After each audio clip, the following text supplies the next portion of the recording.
Yeah, networking is a whole different beast. I've been lucky enough that I don't have to deal much with networking so far. Even though I'm sure.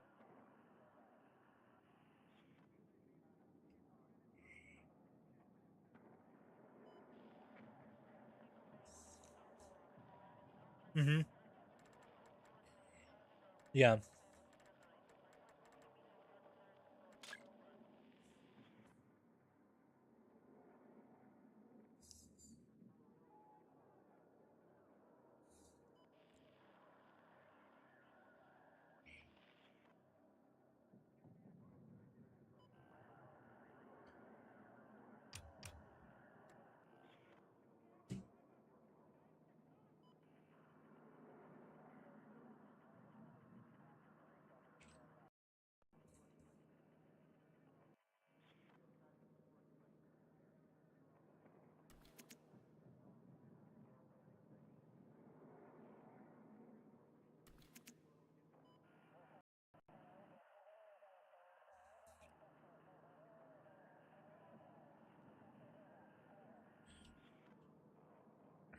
I think that's the field that I would like to go into if like this doesn't work out the way that I like it to.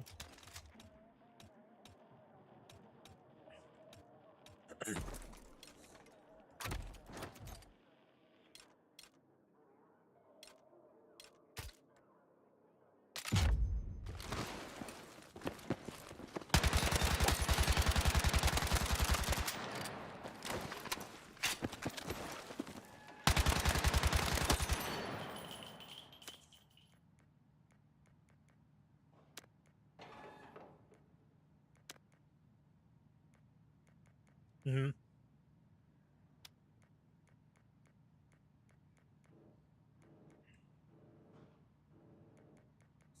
I'm just I know they rechanged a bunch of things for controller people, so I'm like trying to figure out what's going on with this really quick. Because I actually stopped playing this because they had a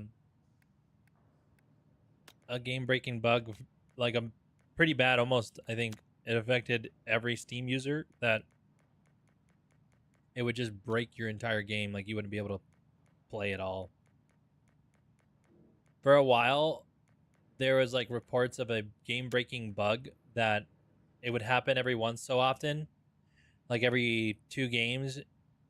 You would have it would force crash your um game, and then if you tried to open it, it wouldn't let you. So then you'd have to like do a weird dance between closing it out and turning and then trying to open it again through Task Manager. And this is only for Steam users. And then eventually, like you'd be able to do it somehow. And people had like all these tutorials of how you shouldn't be able to do it, or you wouldn't have to deal with it. That was this game, yeah, Battlefield. So they fixed it apparently. Yeah, sorry. I was in firing range. But yeah.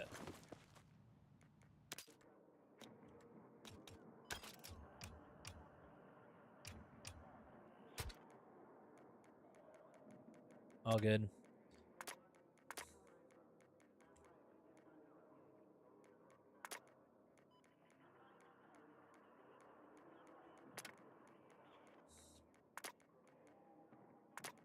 I feel like commute in New York is never the greatest.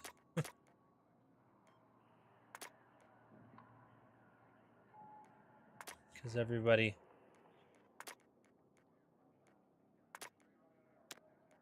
everybody's just doing crazy stuff. Or driving like heck. Or there's just a dense population too.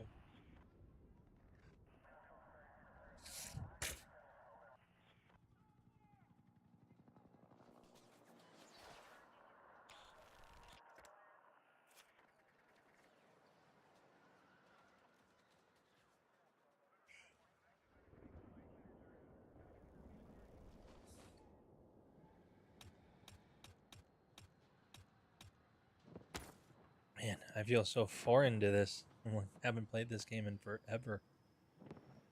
Oh, I'm not gonna have fun if I'm running this guy.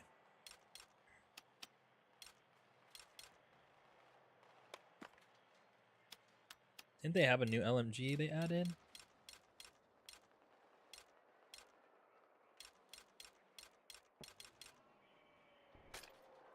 Or maybe it was an SMG? Maybe I just don't have it unlocked?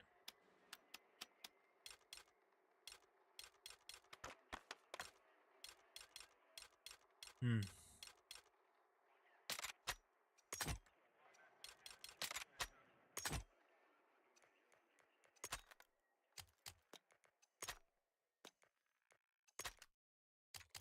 Oh, I thought it was already started because I'm like, I don't have that much time.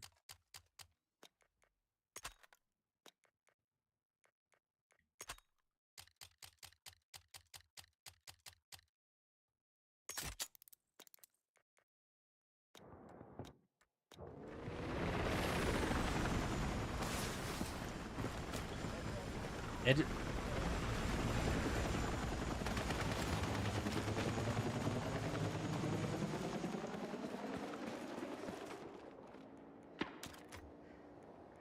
We need attack support on the marked objective.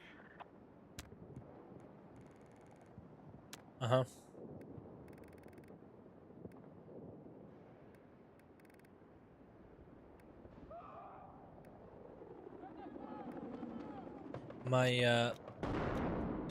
My mother-in-law is the head of IT for the state. She always tells me that I should just go do some stuff for the college here. Like, they have a cybersecurity program, and just to do that for a bit, and then they're always hiring people here for IT, for cybersecurity.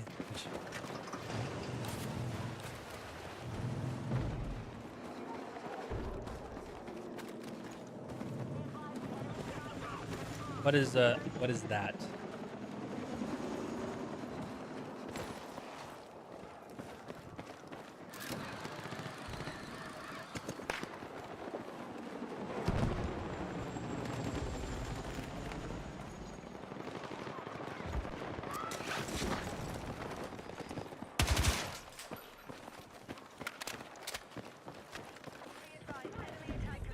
Oh, that's why the joke of my name's Sahid and I'm part of your IT assistant. Oh my gosh.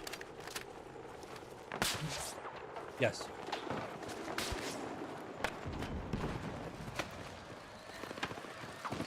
Oh, I just flew off. I mean, I was genuinely gonna grab you right there, but I flew off the building. It's been this long. I've been playing nothing but Spider-Man.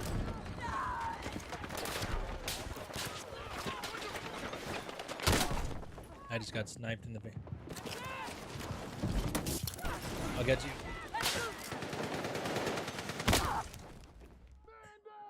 Yeah, it's just they got snipers on top of that rooftop.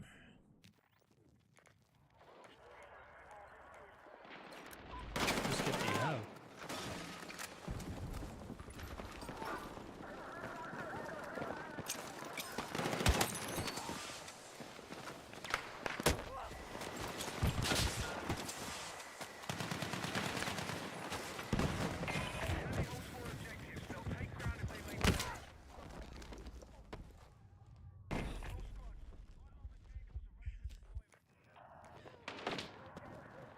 I think that's just more so like I'm getting more into pushing away from different things and trying out like just different options and being more community focused versus like just trying to be a pro at Warzone, you know, like, or something like that. It's just more so how can I just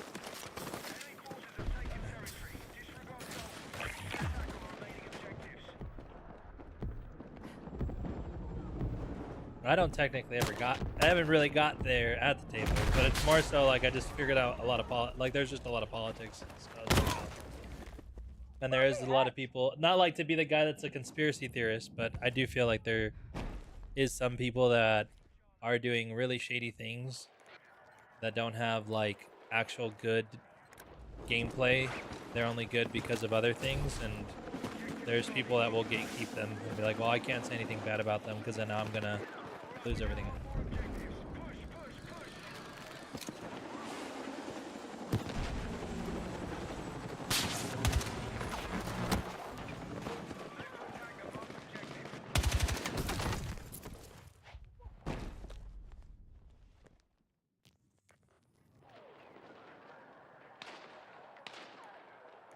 Yeah, that's why it's just.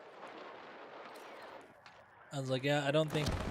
I mean, I can be around. I know people. Like I've befriended people, but it's like to get to that point, I probably would never.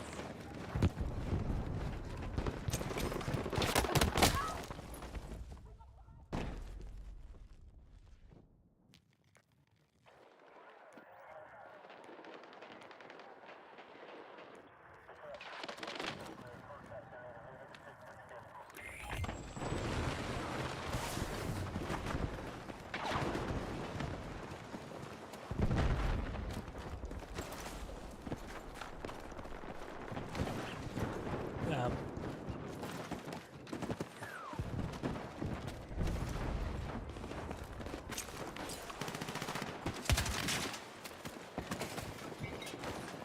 That's why I like. Sometimes I hear these names of people that are like friends that are watching new people or whatever, and I'm just like, I've never heard of those names ever. And it's not because I'm like disconnected. It's just I feel like people just pop out of the woodworks. So it's like, hey, this is what it is.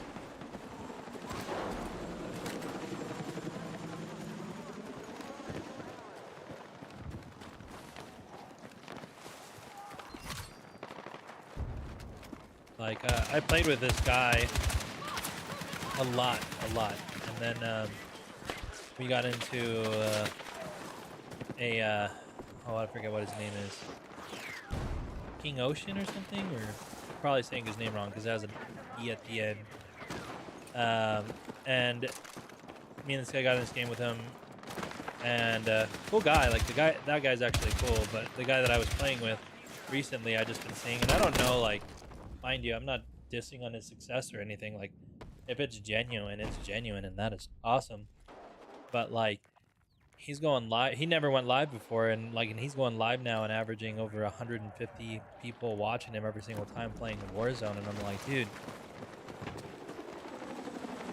either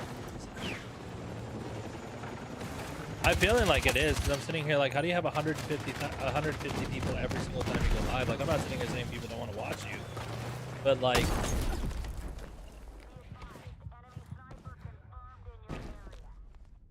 and I'm sitting here like, I've came to that. Like, I told a couple people, I've come to the realization like, I haven't seen it. I haven't hopped into his chat, and I mean, it probably is gonna be the average, like, because. I mean, I've been in other people's chats that look like that, and I'm sitting here like, they're just, you have like the few people that are talking the entire time. Like, you could spend 30 minutes in his chat and like, it'll be the same 5 or 6 or 7 people, you know? Like, and this is for other creators that I've seen when they go like, no, I'm not view botting. And I'm like, dude, I spent an hour in your chat, and yeah, except for your like one mod and some other people that randomly join in for 2 seconds, and they're like, hey bro, what's up? You know, oh man, haven't seen you since middle school. Like, that was it, you know?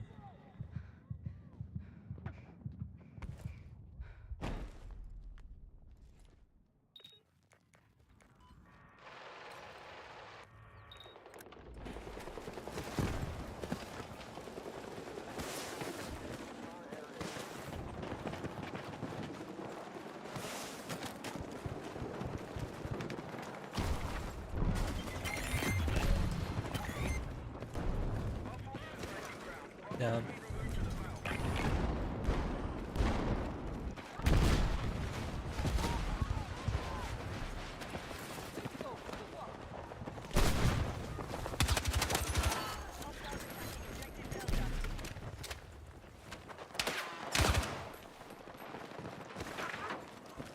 Yeah. People, I'm like, oh, I live in the Midwest where it's, people don't know that or don't really pay attention to that stuff. So like, I always make the jokes of like, oh, you can't say that word on YouTube, or you can't say that word on Twitch. And they're like, what? It's actually describing, it's not like, I'm not saying it derogatory. I was like, yeah, it doesn't matter if you're even saying it in a bad way. You're just not allowed to say it.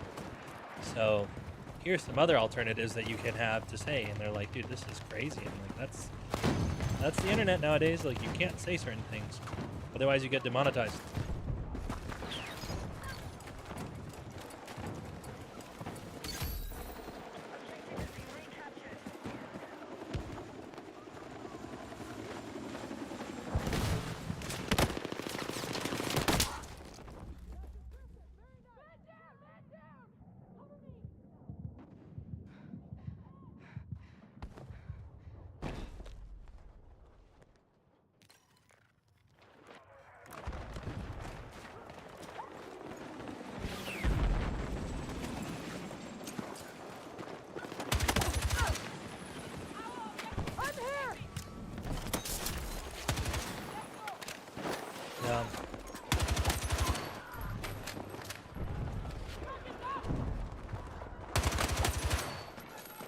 I don't agree with that guy whatsoever.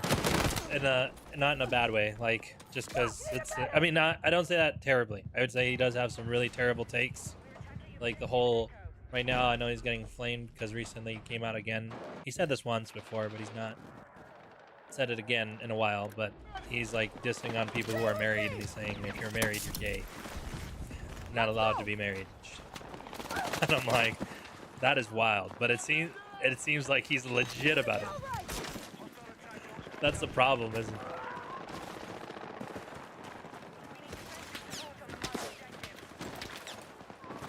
I'm at 96, so I'm about to be 30 this year,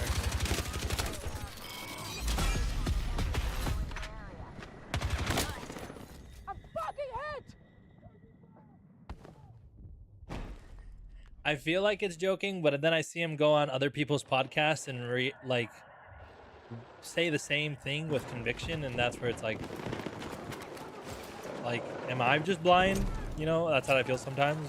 But like, I see different, you know, especially if you're going on some major podcasts and people are having you on and you're still spewing the same rhetoric, like, in that aspect, like, that's just not healthy.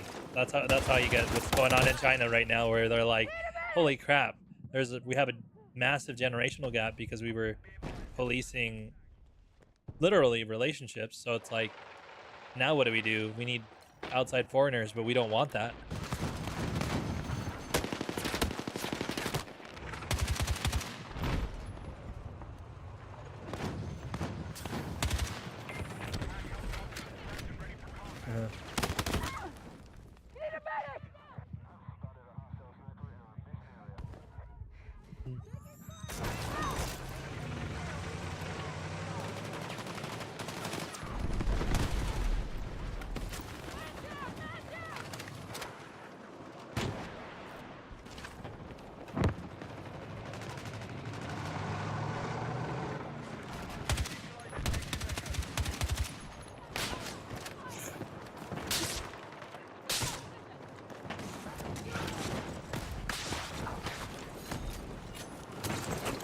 I just feel it all, to me, is just a big, like, not that it's a big moral issue, but I think it's just an understanding, like, the identity of who you are. I think that's what stems from a lot of this stuff. And that's what, I don't think it's more of like, hey, let's play on what people are more prone to. It's more like there's a vacancy in understanding who you were created, or maybe know who you are to be, and so it's a lot easier to be susceptible. And we humans are just more of a creature of habits to like try to latch on to something like that, because we're just more prone to like, I just want it, it's my money and I want it now, you know, and I need to know what it is, versus like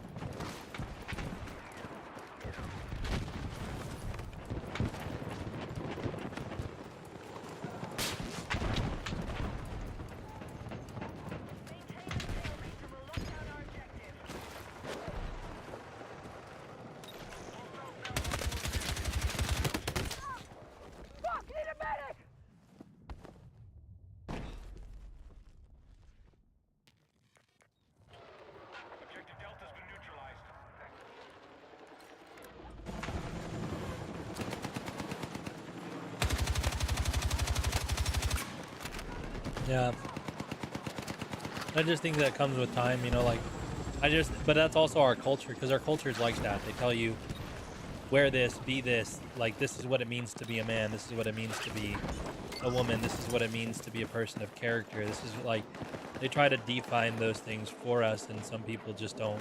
They kind of take it for face value, and I feel like that's more of the problem, is like, not in a sense, it's not the idea of not doing your research, it's just like, can we really be sensible about something and like really think and really know, like, hey, this actually isn't healthy for me, like, this isn't a great way to view people and stuff. Because like, my wife is not one of the people to be like, what is it called, I don't know how to, genuinely don't want to say it because I don't want to offend people in a different way, just out of respect. But like, how she's not on the wave of like every man sucks and this is this and they're all the same. And I also don't believe that every woman's like that either, mind you. But it's a very common idea, and it just gets spewed a lot into culture. And that's exactly like this is exactly what a man is, and every man's like that. And this is exactly what a woman is, and every woman's like that. And everybody just takes the bait and says, you know what, that's true.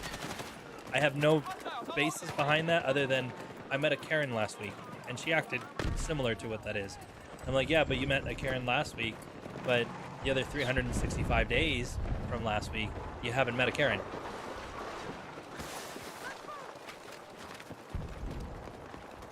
Myself, no.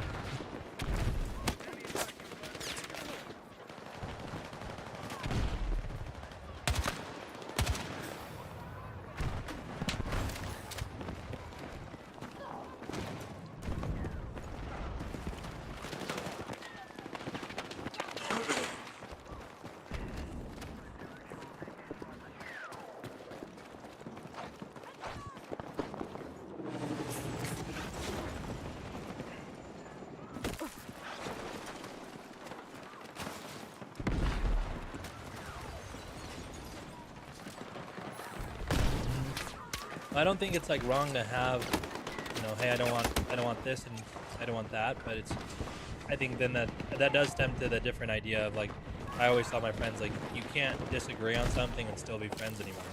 Like, I will do it. I'm not saying that I'm one of those people that's like, hey, I disagree with you on something, I'm never gonna talk to you ever again. But it's just like that's idea's been spewed out so much, and now we're seeing that where it's like it's more socially acceptable to do that type of stuff. But like somebody holding that, if they want to hold that view, that's fine. But it's more so of like if it.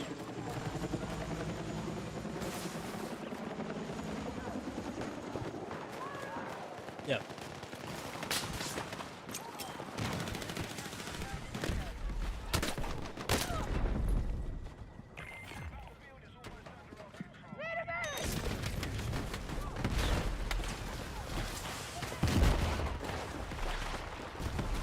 Well, I mean he's similar a lot to like Carnage, which I don't very much appreciate at all. He got a what is it called? Everybody paraded it, but I was kind of not kind of I was genuinely frustrated for the person. But there was a guy at Gearbox that's like, hey, that, like literally no reason whatsoever, just posted like, hey, pro-life gamer here. Just wanted to know where all my other pro-life gamers are. Just really proud to say that I'm pro-life. He's not a Christian guy. He's just like, hey, it's pro-life. And Carnage literally he posted everything online, and I think Jake Lucky even covered it, but of this extensive how dareth you push these beliefs onto me. I will never play a Gearbox game ever in my life again until you get this person removed. And within the next day the guy was fired because they got a lot of flack for a guy posting about being pro-life. And like that's just not okay. Like, you can't tell me that's okay in one breath and then whatever somebody else is doing in the other breath saying like, no, this is evil, like rage against this because that's genuinely evil. I was like, no, it's genuinely evil is that someone has the ability to say that they're pro-life, which I agree with them. I'm pro-life, but I'm not gonna sit there and like, you could tell me you're pro-choice, and what I'm not gonna do is go, and if Carnage was a company, I wouldn't go to you and say like, I can't believe that you are pro-choice, that I'm never going to do this ever again, and everybody should just go die on a hill and all this other stuff, like the whole nine. Some diabolical things being said. Like, I'm not going to do that. I'm going to disagree with your opinion, and I'm going to be a friend if we're friends. But what I'm not going to go do is go ruin somebody's life about it because I'm in my feelings about it. Like, even though I disagree, I'm not going to sit here and do that. If we have a conversation and we're willing to like understand each other's points, and maybe it comes to like agreements or however like you process things and go, oh, this makes sense, and you might want to change your thought process, that's great. But I'm not going to sit here and do what that happened. Like, was it that company? I don't know which one it was exactly, but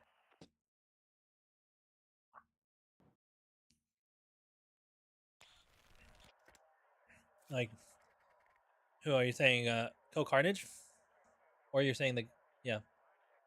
He's I have a few people actually here in North Dakota that tell me like, yeah, I watch Co Carnage, and every time in my head it's like, I don't really like that guy, and I have my reasons why, but I'm not gonna sit here and tell you. Like again, I'm not in the business of I'm gonna just trash on somebody to just trash on somebody. It doesn't look good for me. It doesn't look good for anybody. I'm just gonna sit here. But if we ever have a discussion and he's like, "Hey, how do you feel about life in the womb?" I'm like, "Well, it's life in the womb. That's how I feel about it. What do you want me to feel about it? Like, you want me to believe it's a clump of cells, that you were just a clump of cells and you weren't a baby until you were born? Like, you were a baby the entire time, and somebody chose to give you life because you have life, and now you're here and you have afforded the opportunities. And just like if you were to give other babies a chance, they could be the next whatever, insert title, insert person here, and actually make a difference.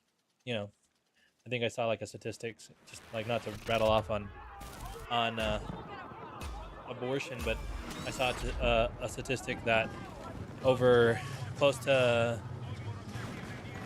a little bit, like it's almost close to half, but it's technically still a third of Gen Z has been aborted, and I'm like, that is terrible. Like that.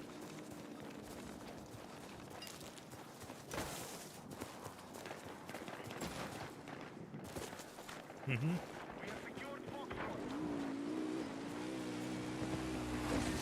Because you gotta be a boss.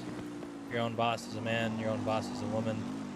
Don't consider having kids until you're 40, which genetically, like on my end, and this is mostly the women. It's not even just like that, and that's a true thing. We did so much studying when it came to when we were having kids. Like, if you ever do studies on it, the percentage rates of drop, like the chances of you having if you were a girl, for example, and the chances of you having a successful pregnancy as time goes on, in a 1 year difference, it's not like, oh, your chances now drop. Like if you're 25 and you can go to 26, your chances now drop, 5 to 10%, something negligible.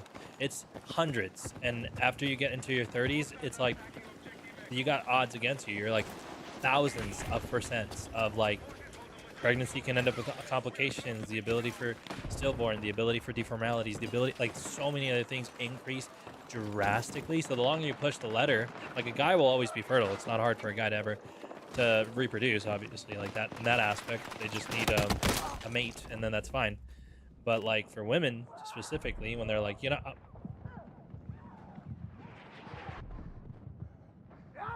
need a medic!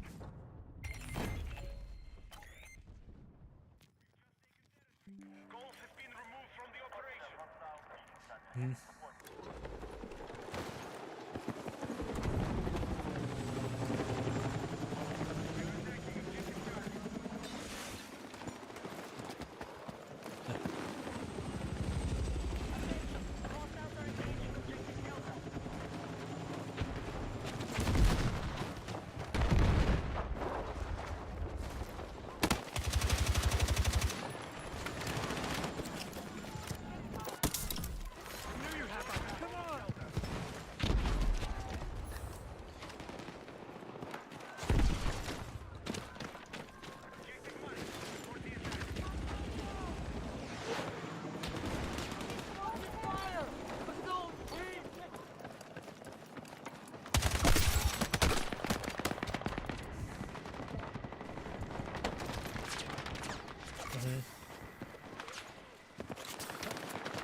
Yeah, it's just a matter of time. But sometimes, like, unfortunately, bad things have to happen in order for something to change. But not, I don't say that, like, leisurely. I just was talking to my wife about that. Like, I've been in a lot of scenarios where just people do unjust things, and then I feel like nobody's like everybody's just like glazing it over, like, yeah, that's not really a thing. Nothing really happened. Move to attack the marked objective.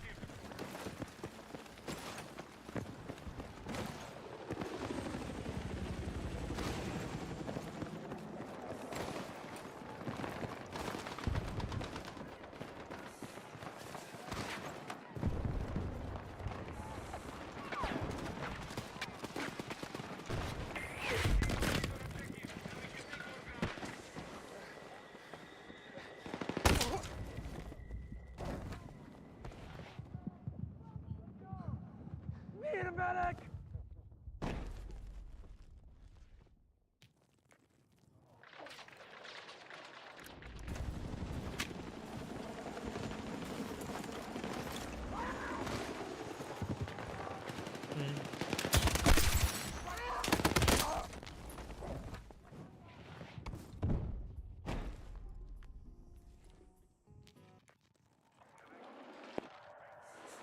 Yeah, it just depends though on the state too with that, which I'm grateful for, because there has been a lot of states that have revoked that.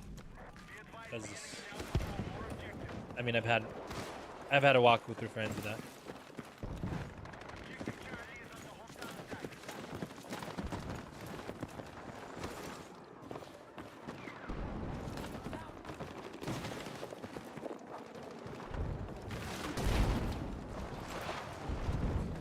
That's the same thing as like, I think there's a place in very few scenarios. I'm not like a proponent for it, and most of my views are biblical in a lot of sense, but like when it comes to that, but I think it's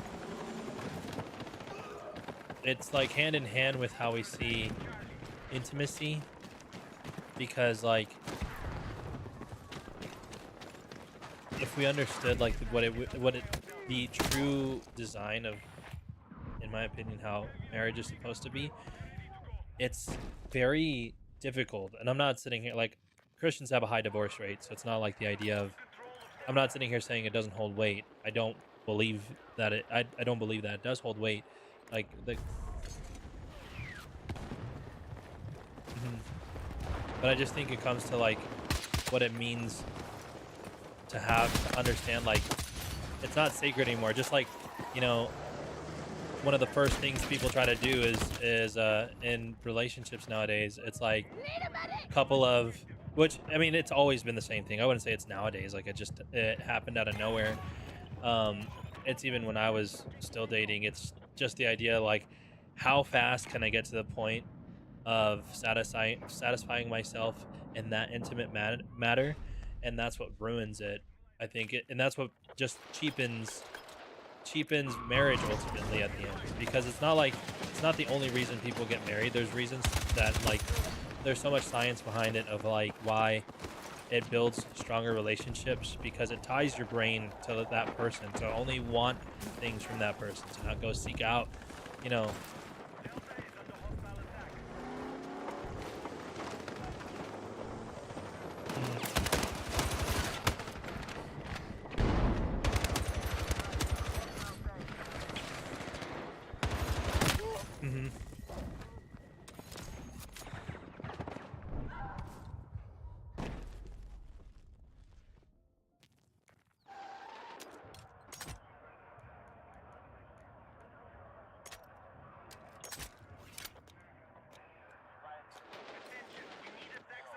So, like, I wasn't a Christian my entire life, so like I did not live the greatest of lives prior to me accepting the Lord, but I definitely just was trying to be with as many women as possible.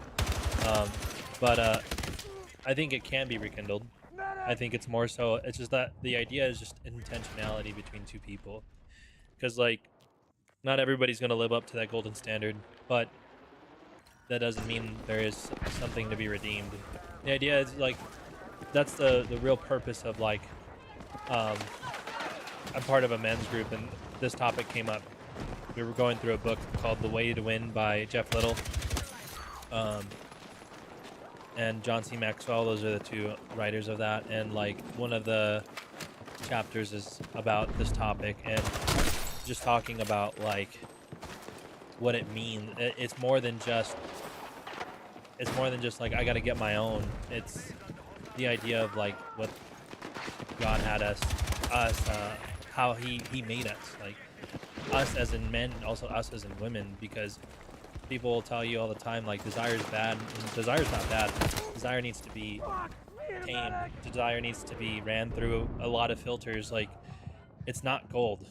It is gold, but it's not going to be gold that you could sell, that you want to put into jewelry. It needs to be refined. You need to go through a couple layers before you can actually utilize it and it be a material worth your time. Otherwise, like it's nothing if nobody knows how to convert it. Nobody's going to sell you a piece of old ore.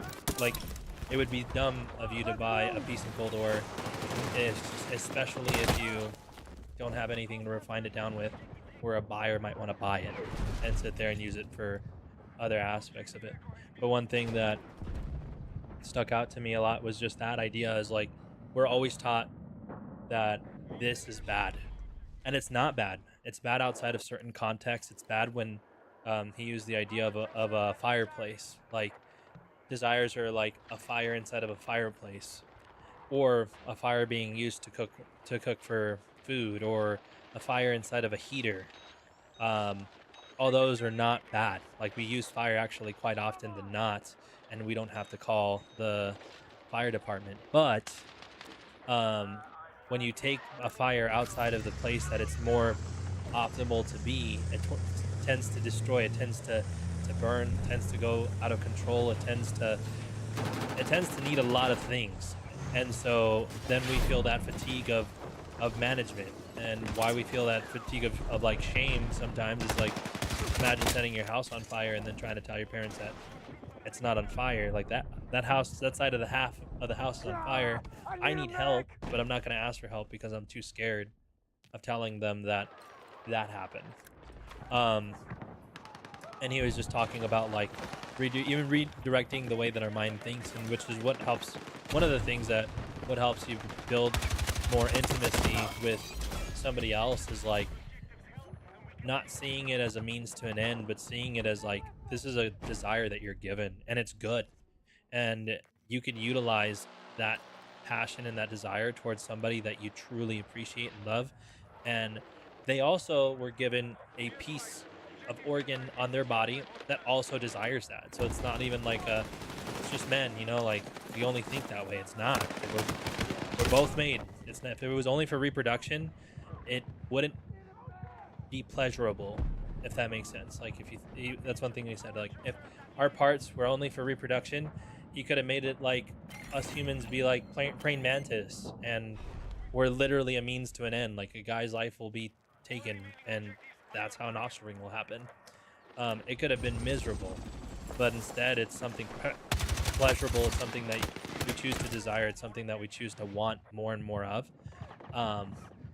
And that's the problem with it, is that it's like a fire outside of a controlled area, is that it takes up a lot of resource. It eats through everything if not controlled, and when not stewarded correctly, like it causes a lot of damage.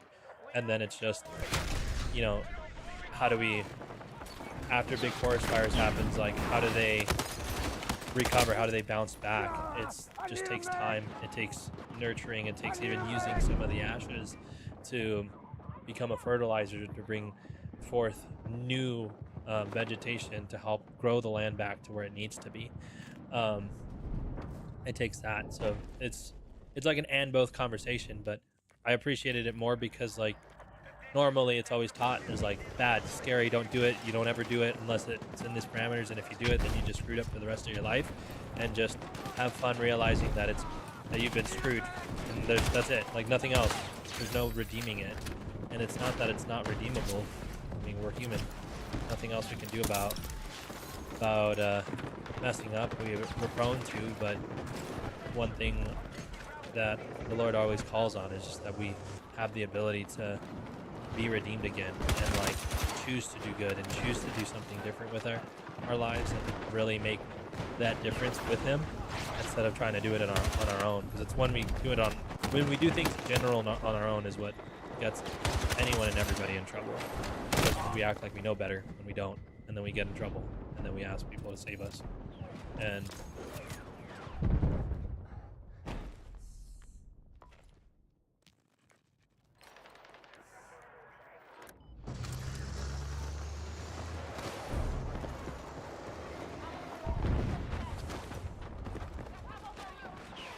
I think there's like a lot of external factors with that, but I don't think it's like what's it called? I think it's the question with that, how I would not like I know everything, because I don't. I just more so it's similar lately has been people ask about the question of like, can somebody who's not Christian or somebody who's Christian marry somebody who's not Christian? The answer is yes, but it's not like recommended. And the only reason is because it's just the different beliefs, and it's not similar to something, because there's actually a really hot topic, and it's going around right now with like Nick has been one that's been spewing this out, but what's exasperated this prior was a cult called the Black Hebrew Israelites about interracial marriages. But before digressing into that, it's just the idea of like, ultimately that's the same thing, like outside of God's grace, outside of doing things on our own and choosing things on our own, like we're bound to run into things. And it's not like I wouldn't say it's not God's plan, but sometimes like we learn through things that we choose, and when we choose things, it works.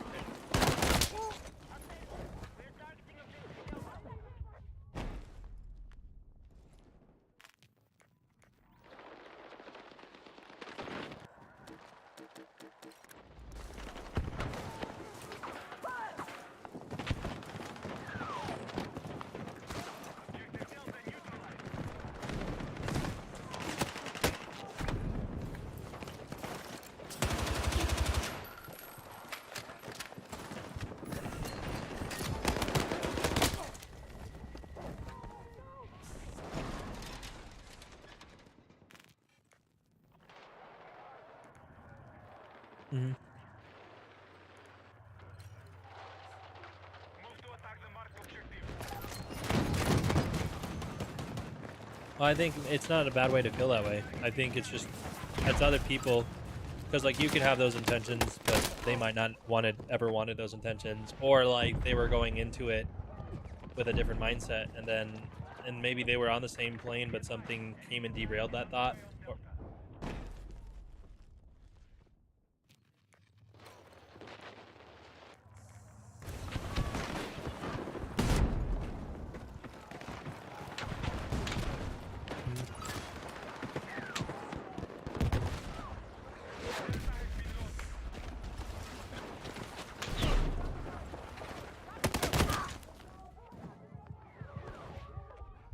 No, I get what you're talking about. I mean, in the Bible, it talks about the Lord gives and takes away, but I wouldn't take this as the Lord like the most tangible experience with that is for me is this job actually. There's a lot of things where I felt like I wasn't gonna be there anymore, and not by my own choosing, and which was really weird, because like I definitely felt given this job, and I mentioned that I'm vocal about that to people, because I'm not a person that pulls the God card. That's not a thing that I do. It's very rare that I do, and there's parameters that for me that even have to be met to safely feel like, yeah, I could say that this is God, like, and be comfortable, and I have my reasons why, and why I believe they align biblically, and they're not just like me pulling a Joel Osteen or something weird and just saying manifesting things into reality, and that's just the power of your mind, like nothing like that.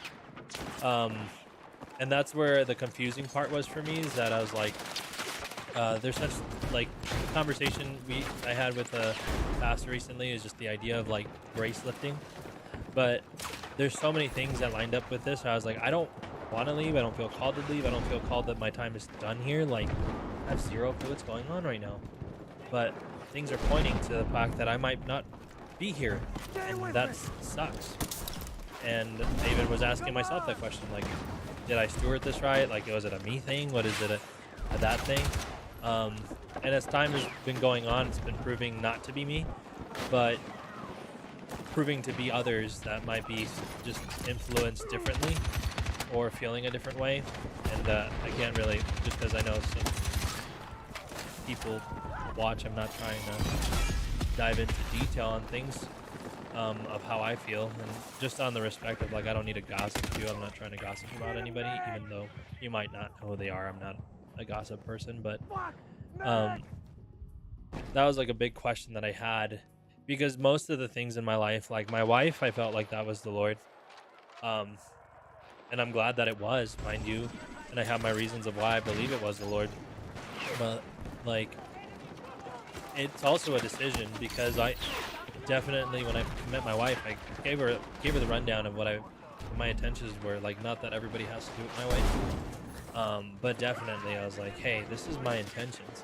But she could have fully said no, and if she said no and I'm like, hey, well, I felt like you're the one, or I feel like God said that you're the one, it creates a conflicting argument in us, because maybe it is true, maybe God did say that person's the one, but like, God's not going to overstep ever on will. So it's like, if this is supposed to happen, awesome, but it takes two at the same time. And God gives us the free will to choose, like, to say no. Like, we don't have to say yes. We could choose something different. We could go and do else things. Like, we could, but it's not like based off of, it could not be based off the Lord.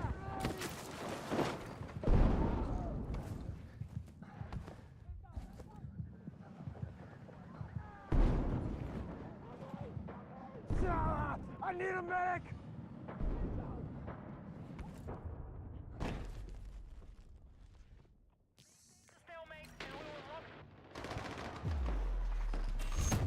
Well, we all have our issues. I don't think anybody's perfect, and even when you're dating now, you might not be perfect. But like, I wouldn't let that rejection define you. Like, in general, people really are gonna just say no. But that's, I think, the beauty of it is that what I see on the other side is not like I'm prophesying something. I'm just saying, like, what could happen on the other side is just finding somebody who chooses not to do that. And I don't know when that's going to happen. Mind you, I'm not saying that's going to happen right now. I'm just sitting here saying, like,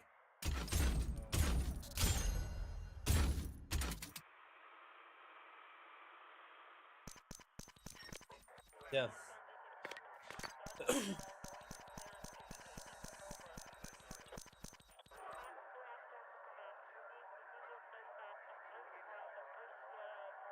Marriage is permanent. The permanence of things, I think I mean, that's just what happened with the fall. But the permanence of a relationship is true, just in the idea of God being with you. That's the only permanent thing in the world. But some things in this world aren't meant to be permanent. Some things are meant to kind of understand the relationship that you have, not just with people, but with God. Like, marriage as an example is the closest example that we have tangibly to a relationship with Christ. Not like anything different. And it sounds weird saying that, but like, we're referenced as the bride of Christ, but it's a very vulnerable thing to be in as well. It's like the closest of somebody knowing who you are without, like, and having my pastor says it's like giving a person a scalpel and saying, I need you to fix me, and I'm trusting that you're going to cut off the fat that needs to be cut off, and like, put me together for the things that need to be put me together. But they could wield that scalpel and say, screw you, and hit something major and do damage. But that's the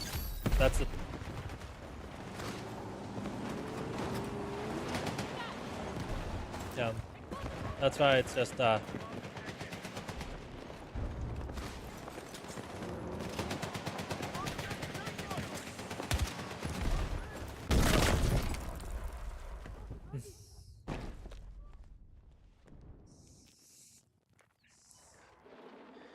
I would take like I would even take just that as it's not a you thing. Like it takes two. Every relationship it takes two.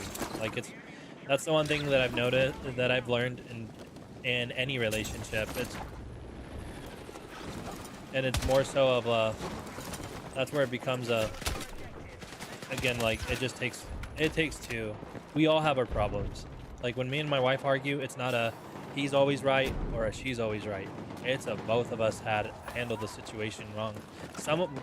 One of us might handle it a little bit better, but like if I'm judging between right and wrong, just like God doesn't do the little tiny parts of, and some things he does, but not everything. But it's just the idea of like if I'm 60% right or she's 60% wrong, right, and I'm 40% wrong, she's still 40% wrong, and I'm still 60%, whatever the analogy is for that stuff. But like, it still takes accountability on both ends. Like, nobody's clean. Nobody ever has no blood on their hands. Like, and it's very rare occasions. Like, I had a friend who got divorced.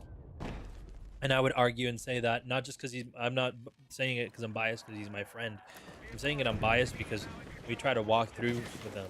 And then, like, his ex-wife was like, well, he should have known. He should have known what was wrong with me. He should have known everything. I don't need to tell him anything. I was like, that's not how relationships work.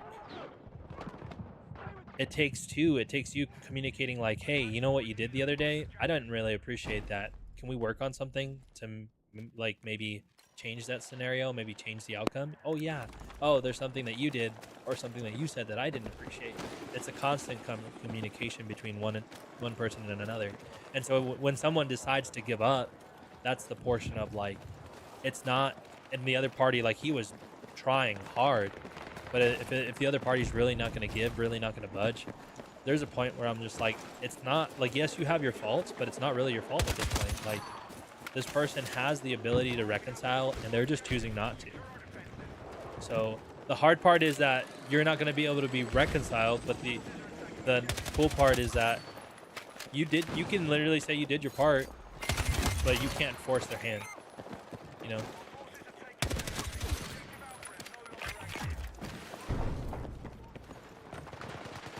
Well, not entirely. I think it's noble. It's trying to figure.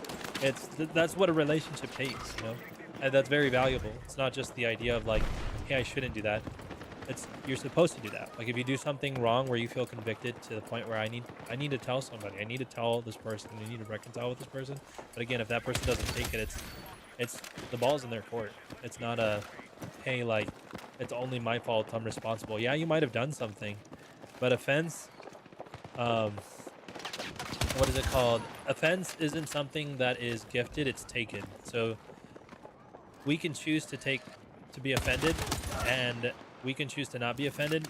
We could have a right to be offended. Like, wow, that wasn't nice. You know, like you actually did something that I really did not appreciate. That's valuable. Like, cool, you could do that. And that's the moments where then it takes the person to say, hey, I'm actually sorry. Like, be able to do that stuff.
Yeah.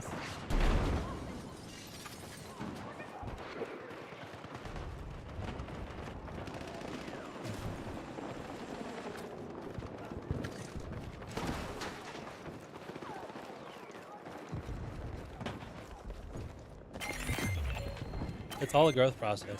That's why the cool thing, like walking in relationship with Christ, we see that. But even like marriage is meant to mirror that. They're the close. It's the closest other person other than Jesus. Um, yeah, like, yeah. Hey. Yeah.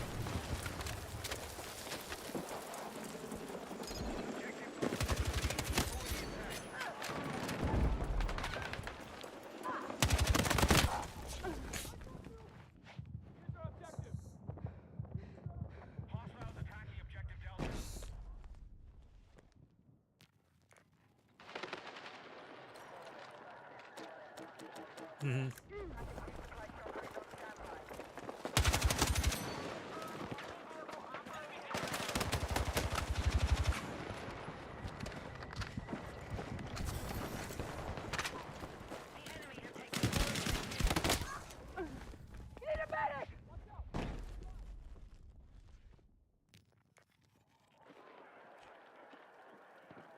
How's it going, Lemonade?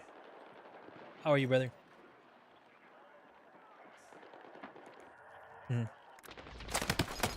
I just think, I mean, that's in general, though, seeing it as a good sign, because that's just taking accountability. Like, we all need to.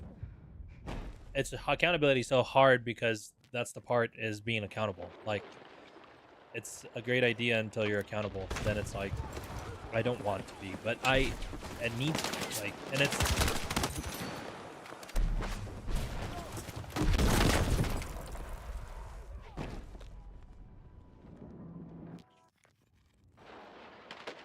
Been doing good, brother. We're just having like a conversation with a friend.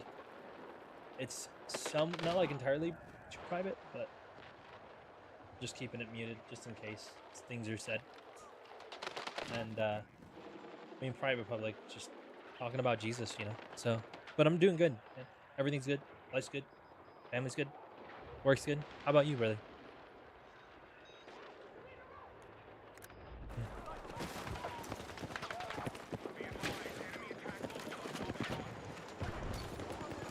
Mm-hmm.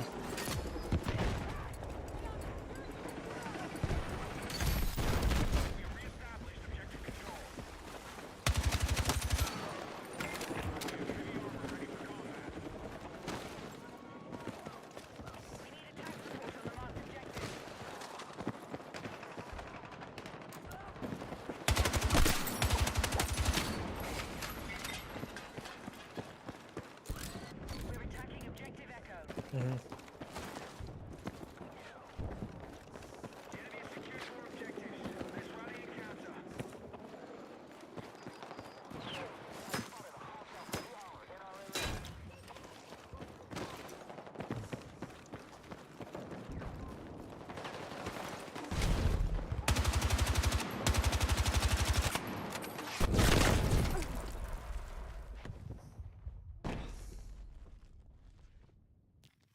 Hostile forces hold more objectives. They're close to taking territory.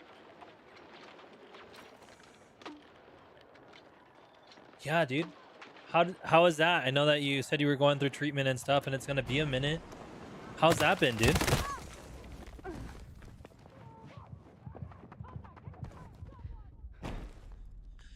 I think that's just the natural nature of man, though. Like, we do have a superiority complex.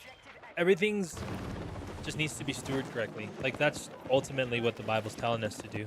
Because, like, when we look at roles of man and woman in household, like, I was talking to my wife about it. It's 95% of it is the same. The 10% is completely different, but it's specific to what a man is and what a woman is. And that's where it's like, it makes a whole lot of the deal.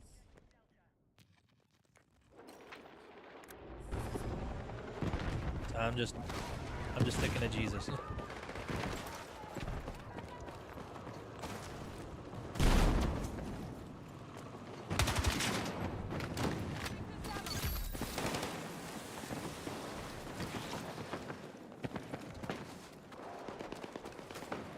Mhm.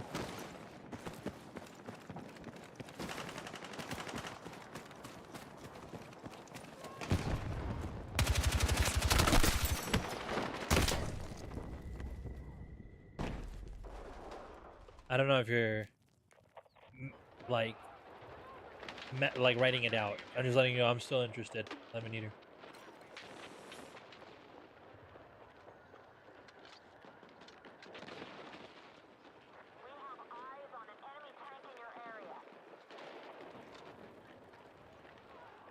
Hostiles now hold more objectives.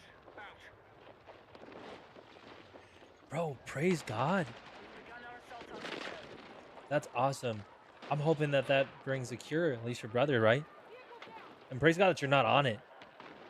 Like, huge thing, dude.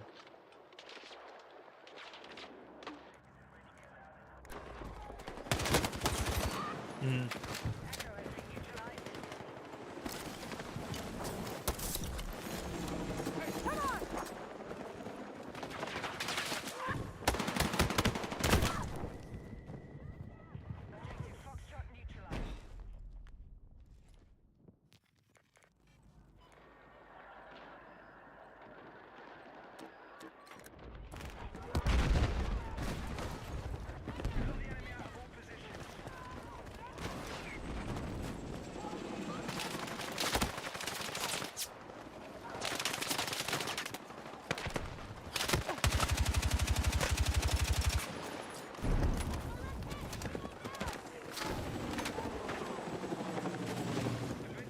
Mhm.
But there's some light at the end of the tunnel. At the end of the tunnel, dude.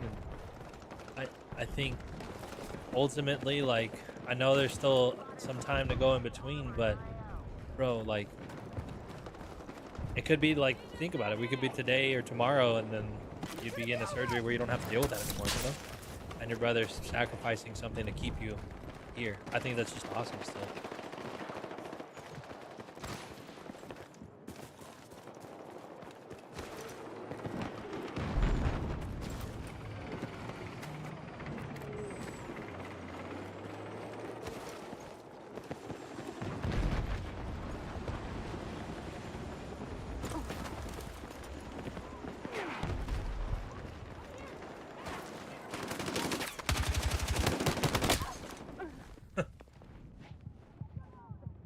No, you don't sound like a nutcase.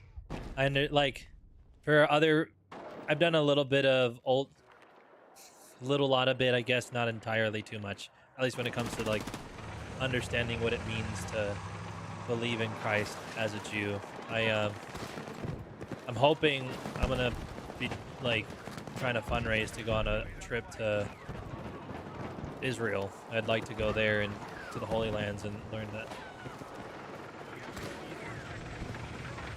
What does that mean?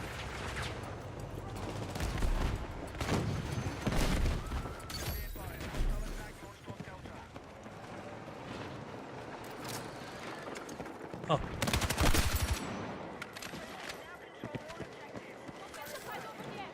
Okay.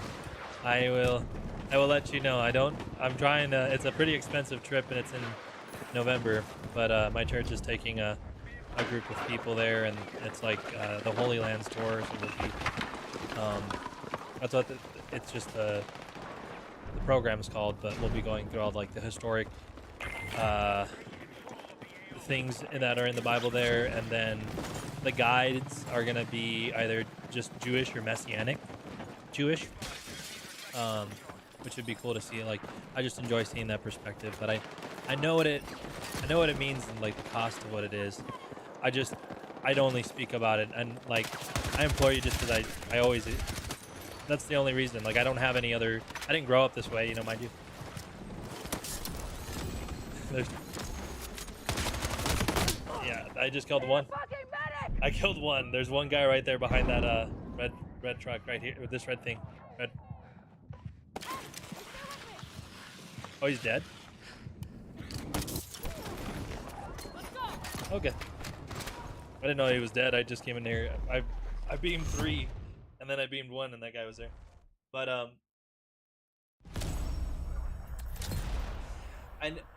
I wouldn't say I don't believe that. I would say it's true. Like, more what I'm trying to say is, like, some people might say like, oh, that's skepticism. Like, to think that there is other guiding forces. I think it's laid out all between the Bible that there is good and that there is evil. The difference is that I don't believe in the regards of, like, some people try to equate God and the devil to be equals, and they're not. They're not even close. There's such a gap between them, but there's order in how events are being played out in general. So that's why, like, we haven't seen fully the other side.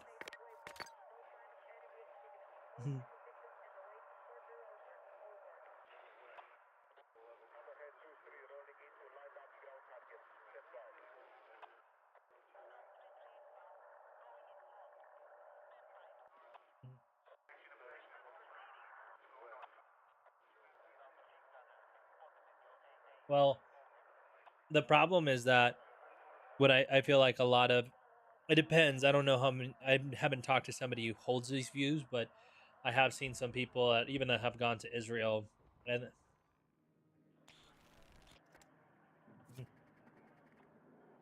well, I just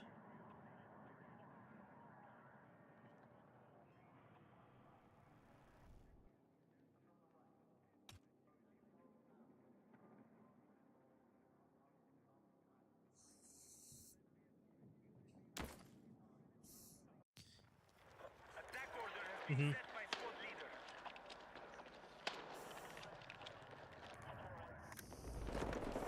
Squads attack now. Mhm. Hold more objectives than the enemy so our forces can take ground.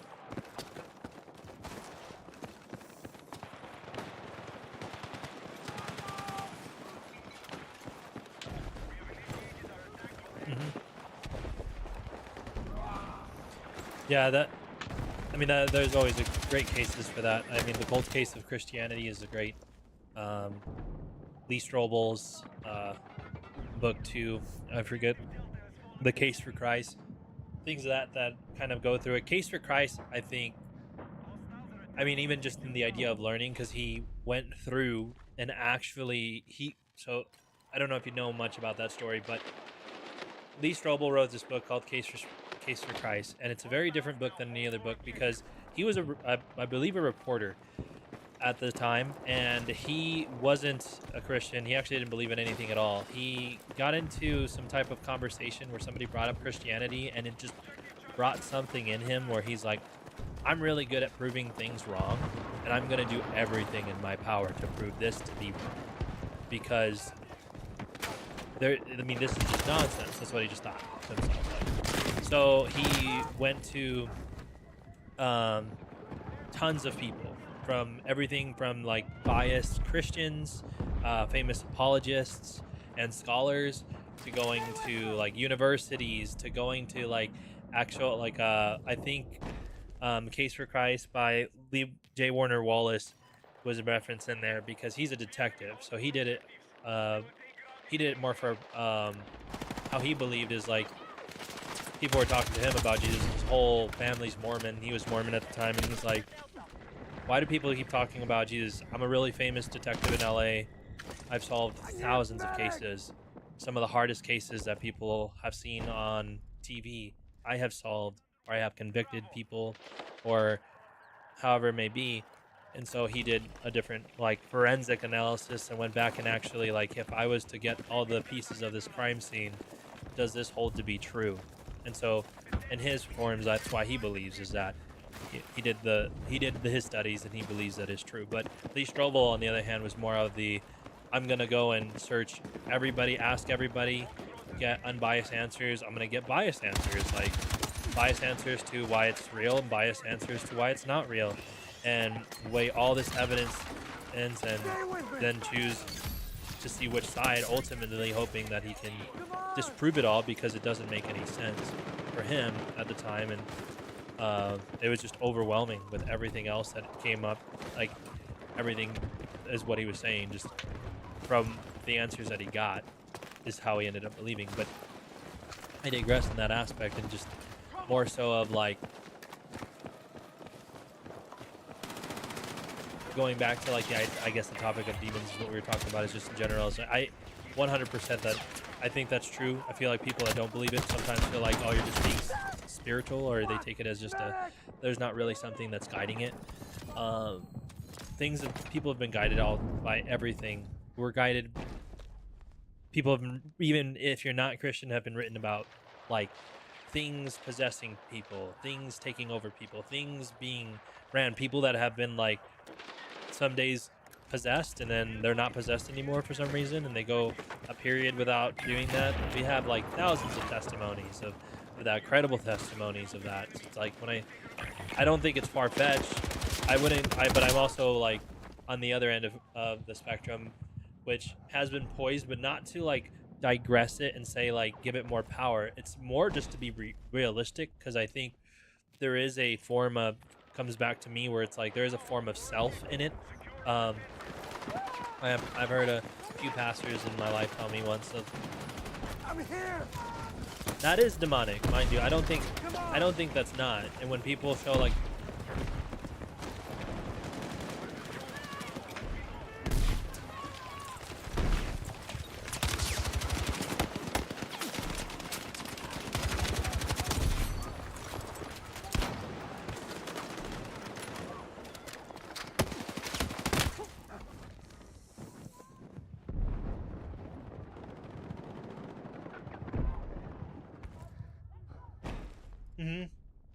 no,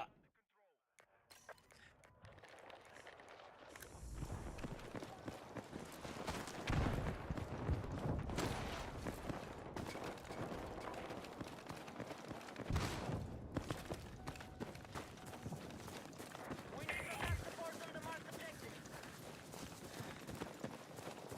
Attention. The enemy have taken Foxtrot. yeah, which is, that's why I'm like, I think it's 100%. I'm not making a case for is that some people like hiding some things are not all demonic, but what I'm making a case is not in those aspects. I think those things are evil, detestable. I think those things are 100% demonic, led by something different. And I think it's been proven, and in my opinion, like people meant.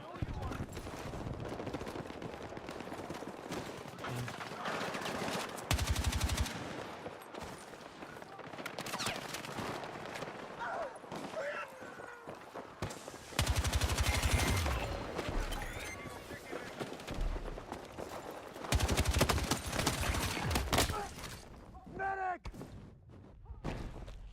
I think that's just a moral compass issue too, though. The thing with the demonic realm or the spiritual realm is that there's always a vacancy. If Christ is not in, then there is something, and we're just susceptible to it. That's the ultimate thing. Like and people try to fill themselves in, and we don't realize the real true weight of what it means when something is some things that are spiritual. I think spiritual stuff gets canned a little bit more in the idea of like, hey, yeah, it's kind of dumb to think that, you know, something spiritual is going to be in this thing. And there's some things that are stupid and I think are corny, and I don't have direct examples. I've had though experiences in my life where somebody, oh, here's a direct example. Actually, I've had an experience of this. I like to drink liquid death. I have had people tell me that because I drink liquid death, I am drinking demons into my body. And I think that is dumb. That is very crazy thought process. Need a medic!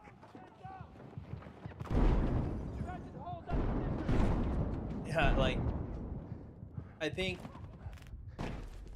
no. I don't think there's proof. I don't think that it's proof. I do think that there is something worse. I don't think there's enough proof. I did a little bit of what's it called? Estological studies. That I actually did venture in a bit. And estology, but I forget the, I'm dyslexic, so I can't even say the word sometimes, right? It's something that divides a lot of people, even divides the Jews when they're reading the Torah and wondering what it means, because in the Torah, or just in the Old Testament in general, it's talks like Daniel talks about it extensively of what it means to the day of the apocalypse, the day of what it's going to happen when things end. It's all Daniel portrays it all with his vision after he was talking to Nebuchadnezzar, and a few visions of Nebuchadnezzar. All of them are tied to exactly how things are supposed to be played out. Jesus, even in the New Testament, when the disciples asked him, it's in Matthew 24, disciples asked Jesus, like, how do we know when the times are? It's one of the few places, but one of the few places in the Bible where he doesn't answer it as in a sense like, this is what's going to happen. Some things he does. That's the one place he's like, why do you ask me, Daniel? Or Daniel already wrote about it. Go read Daniel if you want to know how it all ends.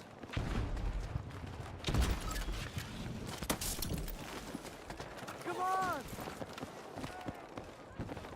I got you! Yeah. But,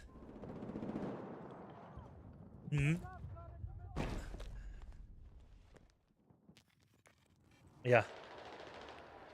But, why I think hell is a completely different place is because even in the Old Testament, it's referenced in two different ways.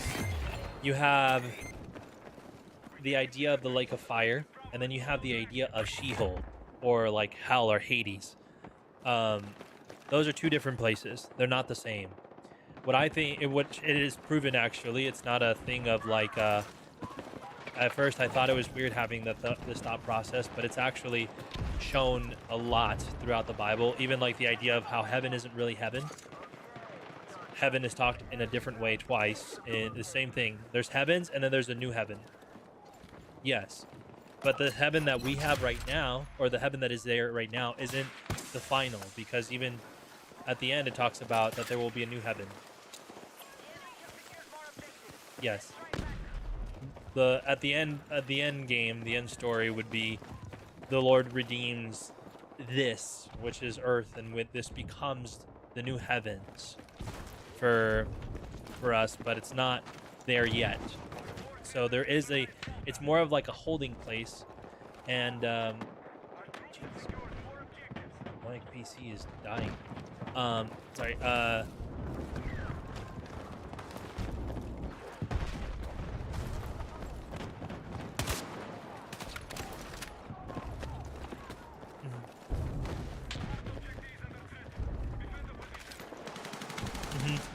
Time is relative to us. Time is irrelevant. Time is irrelative. It's neither here or there.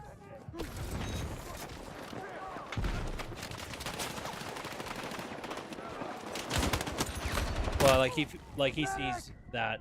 And second, one of my life verses is actually my life verse, I should say, is 2 Peter 3:9, and it talks about, I like that verse because it differentiates between time and slowness in general, but prior to that, it talks about in 2 Peter 3:8, it talks about how one day to the Lord is 1,000 years, and 1,000 years is one day. So you do have people that are like, well, if one day is 1,000 years, then we're already here at certain places in eschatology. Like that's it, you know, like this is what it is, you know. And then some other people are on like, maybe it's 1,000 years. So that's why some people are like, a lot of things are coming up with, I think in 2030 or 2033 is exactly 1,000 or 2,000 years since Christ has died.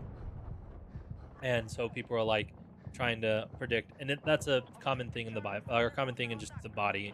Everybody tries to predict the end times, and I mean, Jesus says it himself. He doesn't even know. Only the Father knows. So people who claim that don't know. But all in all, like, Hades is a holding ground. So hell itself, which is Hades, what is referenced in the Bible and even in the Old Testament, is considered a holding ground. And it's not even, it's still bad. It's actually like what we would think is bad as like the most egregious things that you could ever think happen there.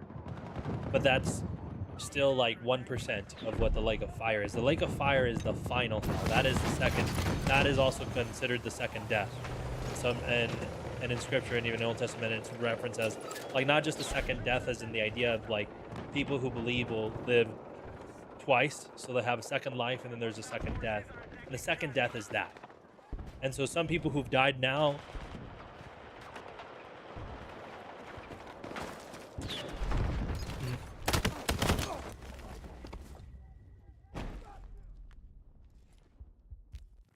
The enemy are attacking objective Echo. Come on!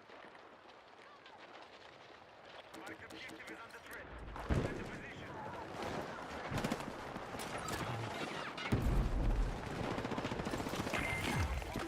Taking the battlefield. We've lost the majority of objective.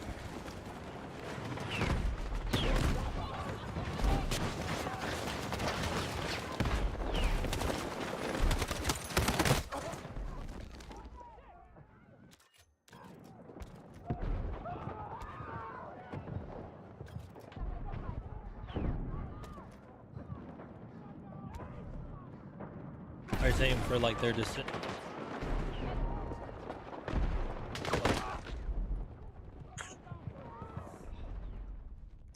not entirely, no.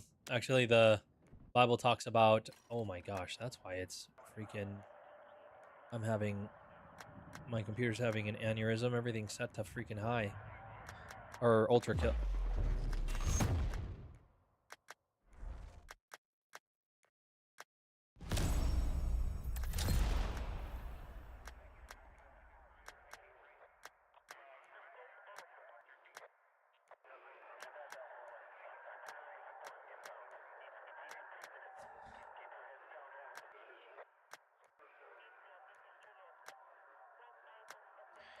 I think for a lot of those things, there's a lot of, because some people even have that issue with like when God says eradicate everything, or like the Canaanites, like eradicate the Canaanites, kill mother, child, you know, everything, like leave nothing there.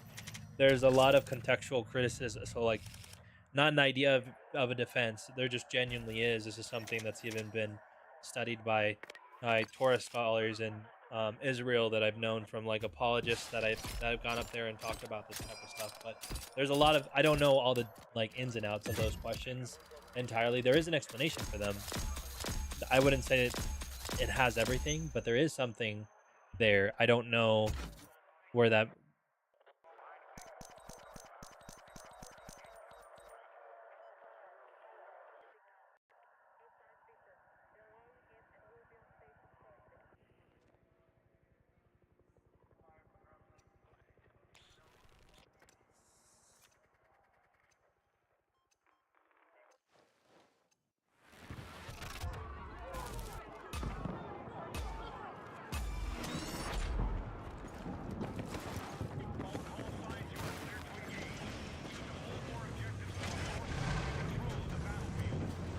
Yeah, I think it's more from the idea of like just having a loving father, and that's where it's like it's not bad to be frustrated that your kids don't listen to you.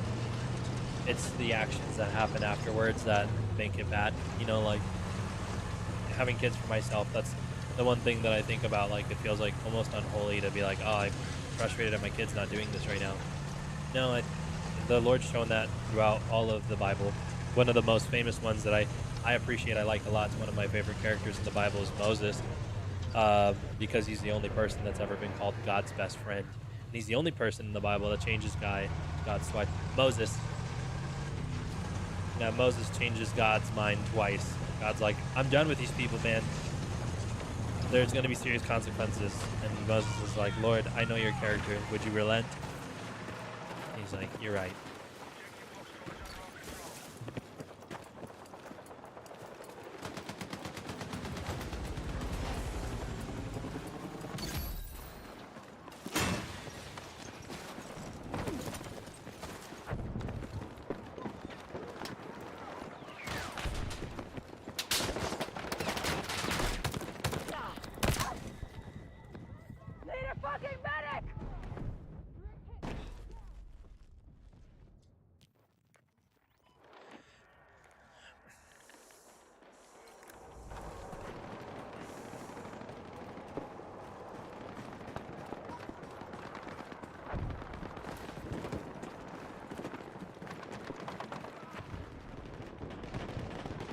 Well, in a sense, I can kind of see that too, because the whole plan is always to redeem. Like that's what the the Bible is the original superhero story, but a flawless superhero story, not one where like you live long enough to see yourself as the villain. Nothing that plays out in that realm.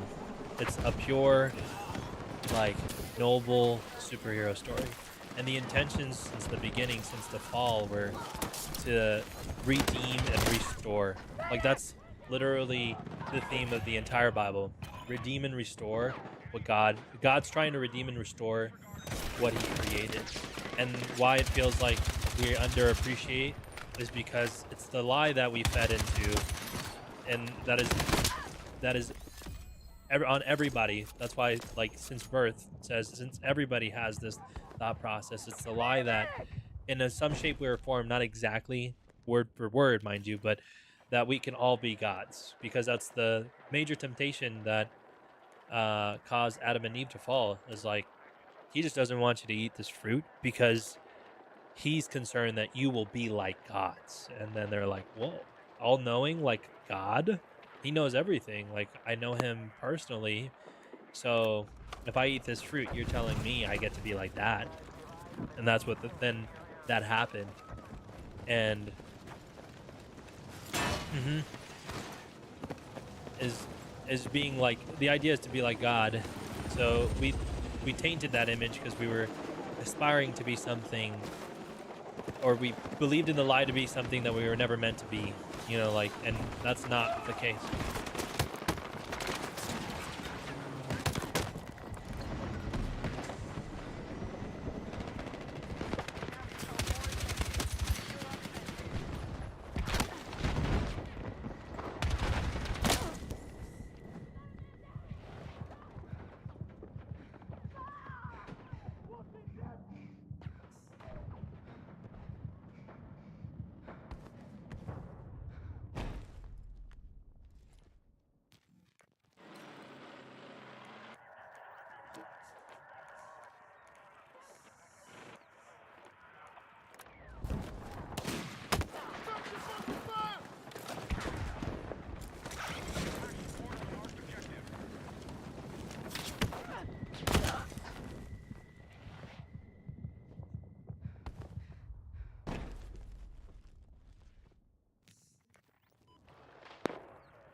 Well,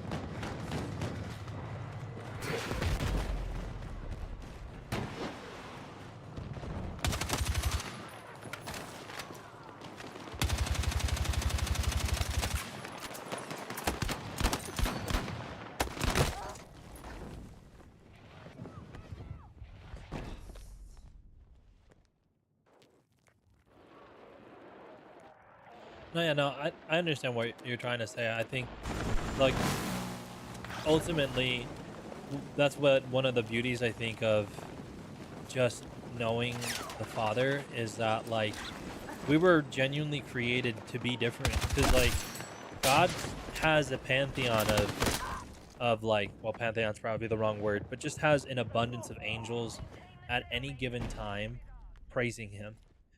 And he's had many things like that throughout the world. Like, it even talks in the Bible, if we don't worship him, then the rocks would cry out. Like, mountains, trees would sit there and say, like, there is a Lord, God Almighty, who is in heaven. But I think one of the greatest unique ways is that we are so above, not in a pious way am I saying this, like, we're so much better than these people. It's more so we were created so uniquely with the freedom to choose. Like, it's the same thing. Like, if I robotically had to love you, you would not care. Like, you would appreciate it, mind you. You'd have the confidence of knowing, like, this person's robotically forced to love me. Like, they would never not love me. They're forced to. There's no other programming that they have. They can't say anything else other than they love me. But then he gave us the ability to have free will to say it there and say, like, I can choose to say I want a life with Christ and a life without. And that's the common thing of where it's like when it comes to heaven or hell, people think they're going to hell because of bad things that they've done. No, we all have that. Even I, prior to Christ, it doesn't matter how much good I've done in the world. I had a one-way ticket to go there. It's living your life aside from Christ. Hell is the absence of God. That's all it is. It's God being absent. It's when you read about it, it's people are lonely there. It means they don't have relationship. That means they don't have people. You can remember things there. So imagine remembering what it's like to have a relationship, to have people you cared about, and not having any of that at all. Like one person was saying, when you're in fire, you can't breathe, and God talks about giving man life and breath. So without God, there isn't breath. So that's why you feel like you can't breathe there. And these are more so like why in Matthew there's a story of Lazarus, not Lazarus, the famous story of like Jesus comes to the grave and says, Lazarus, raise, and Lazarus gets raised after the fourth day of being dead. It's not that Lazarus. There's a parable of a rich king and a poor homeless guy named Lazarus. They both die, and the king is in hell, and Lazarus is next to Abraham and talks about it. And that's where we get the context of like what it's like to be in the spiritual realm, because this gives us context to even what it is like to be in heaven. The king was like, man, I'm thirsty. So then you have this like, wow, you have your five senses. Then you'd have to assume if he's thirsty, then you might be able to smell. And if you might be able to smell, and there's like even this is like, it's not biblical, mind you, but people like relate, kind of correlate this when people have those near death experiences. Um, they correlate those things. Like people will say, like, man, it smelled horrible. Like I tasted this. I was thirsty. Like they would be congruent with what the Bible's actually talking about. And you're just like, oh wow, like we have our five senses. Okay. Then he's like, I need. I feel alone. I feel like I have nobody. So it's like, okay, then that verifies again, like it's the absence of God. Then it talks about the guy's like looks up and sees Abraham and goes, and sees Lazarus next to him. He's like, Abraham, is that Lazarus standing next to you?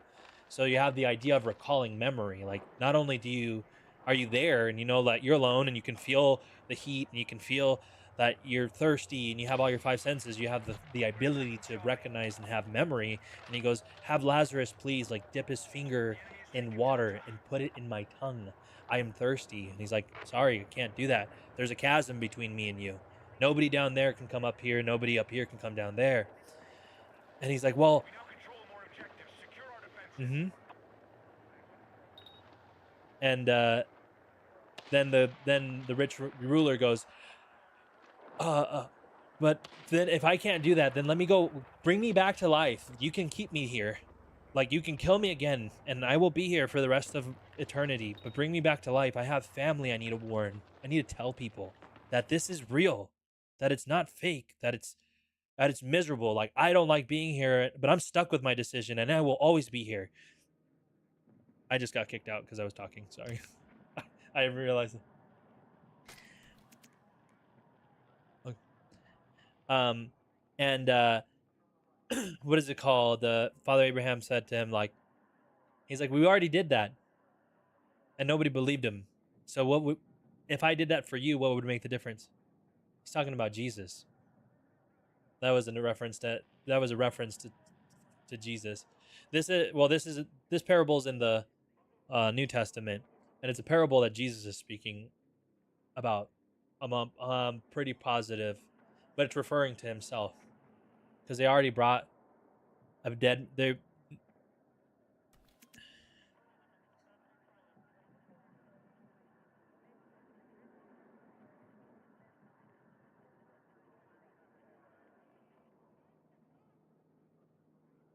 Yo, what's going on, Max? Sorry, I was just in a Jesus conversation.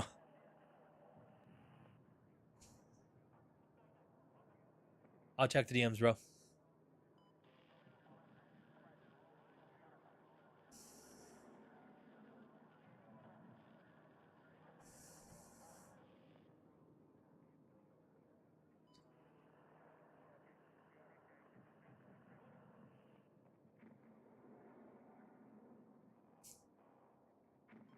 Congrats, bro. Freaking awesome, dude. That is awesome. Welcome to the dad club, bro.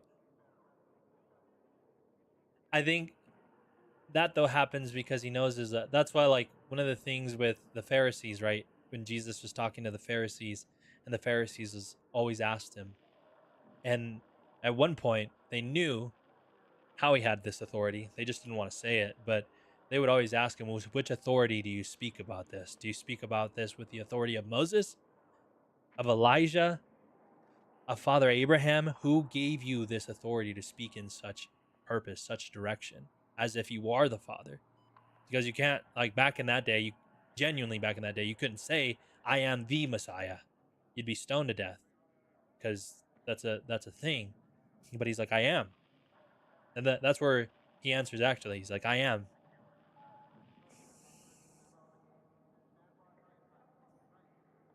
Yeah, because I am, and that's what he says. He's like, then people are like, "Are you saying that you are him?"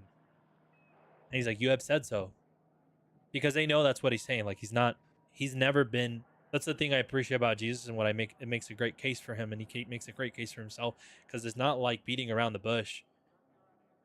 He's never beating around the bush. He's like, this is what it is, and you know it. And you heard me. I said I am. I am is used in a couple phrases in the Old Testament, and it means God. The great I am is God. So it's like, to say I am, there's a weight to that, and Jews at the time would know what that means. It's like he said the phrase. He said a phrase that you're not allowed to say unless you actually are him. And so that's why I think in general, like, why it was so purposed is because it's the people will argue about the idea of the Trinity. And yes, the word Trinity isn't in the Bible, but it's how it operates. It's Father, Son, Holy Spirit. So it's just the Godhead, the three in one. All of them are a person, but the same. They all share the same thing, but all of them do different things. Yeah, so it's yeah, essentially it's God, Father, Holy Spirit. All of them have different functions, but all of them work cohesively, but all of them are one. And so that's why he's like, I can speak about this. But even just things of, like, I think I forget what the prophecy is in Isaiah, but there's several prophecies in Isaiah that Jesus fulfills. One of them, if I recall right, is talking about the lamb. He actually refers himself to this. I think in the Sermon of the Mount, he talks about this specific verse. Paraphrase.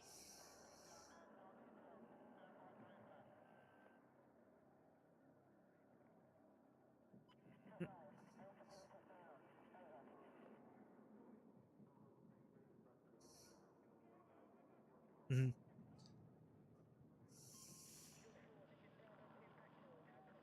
To Moses. You just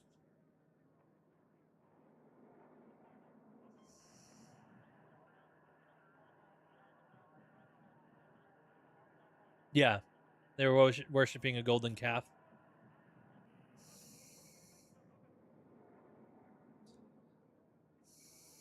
Mm-hmm.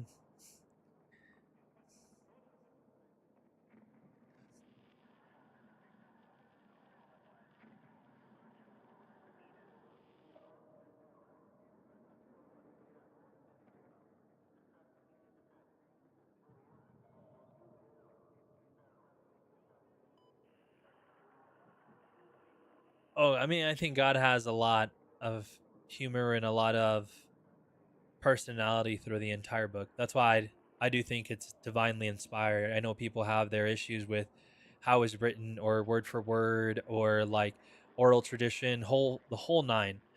But I don't think that there's ever been, even if that's the case, let's say all that was the case, this book still stands as one of the most accurate detailed books that we have. There's nothing that's comparable. And that's like proof.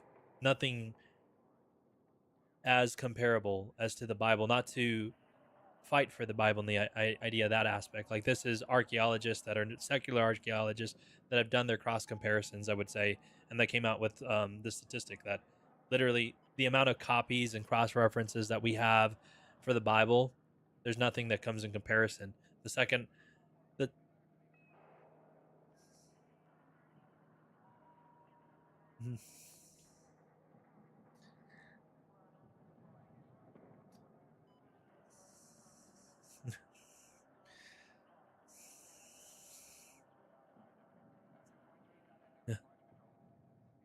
yeah, that was. I just think that was easy. Like, it's funny, but it's also kind of crazy with what is it called? Sorry, my wife just texted me.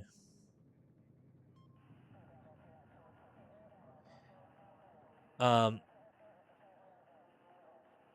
think it just shows the propensity, though, of like how quick we are to just try to get an answer. Yeah, but I think that they fall into line a lot of that. Like, it's my money and I want it now. Like, oh, you've been gone for 2 weeks. God must not be real. Let's make our own thing.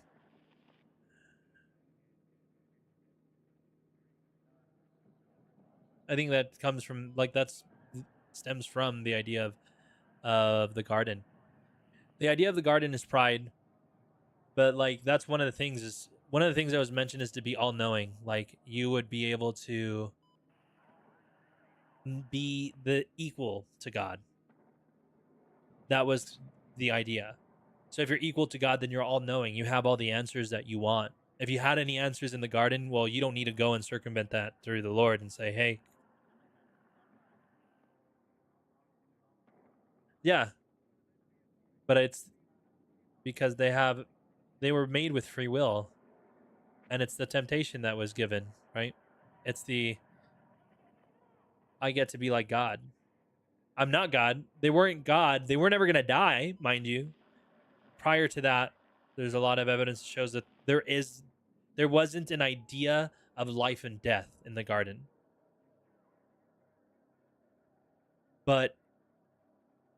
And that was like held by the Lord, because back in the day, even just the lifespans of people were ridiculously long.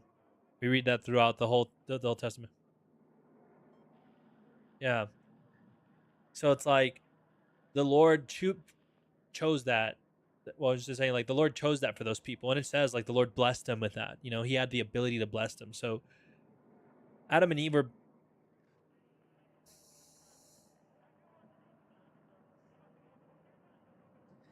I don't know if I would agree with that. I think that there's certain. I don't know the true reasons behind it, mind you. I just think my speculations are, it's a different time, different season, like different everything that comes with all that. I think that there is a lot of how we're made up in general. I mean, we have multiple genetics from everybody else. Not to make the case, I'm not making a case for you can only marry whatever race that you are, because that still doesn't equate anything at all. You're still in the same boat. Like, not one race lives longer than the other. If I chose to eat healthy, pay attention to my health, and make sure that everything's always functioning at 100%, I'm pretty sure that I can make it to 110. But not all Mexicans live to 110. Like, is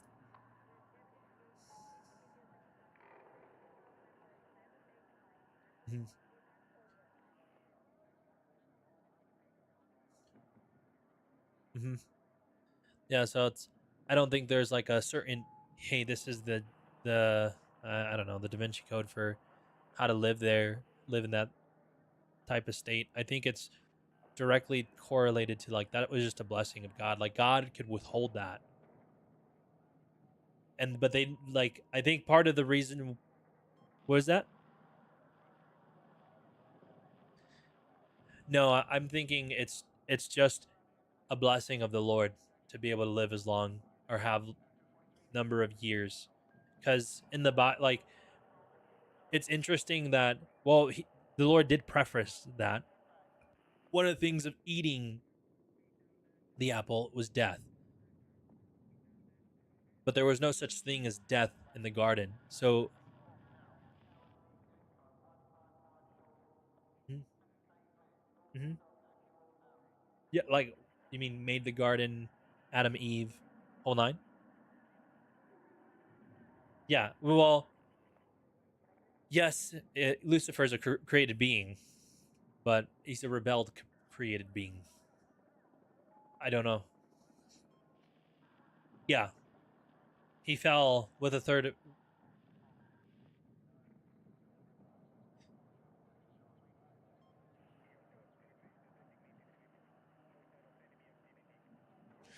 Before us, there was other things that existed, which were angels, celestial beings that in. So a third of heaven's angels were part of the fall on earth while this happened. So that's why the serpent was there. The serpent was Lucifer, and that's just a form that he could take, mind you. It's not like he was made a serpent. He just chose to be a serpent, but then he cursed the serpent. And some people are like, well, that's what serpents do. Like, that's what snakes do already. Like, yes, that's what snakes do, but it's a different type of curse because it wasn't just your regular everyday snake. This is somebody who decided to.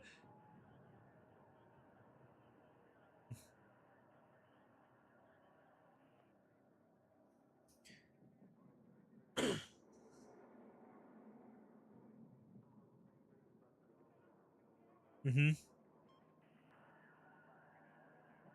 Mm-hmm. Envy.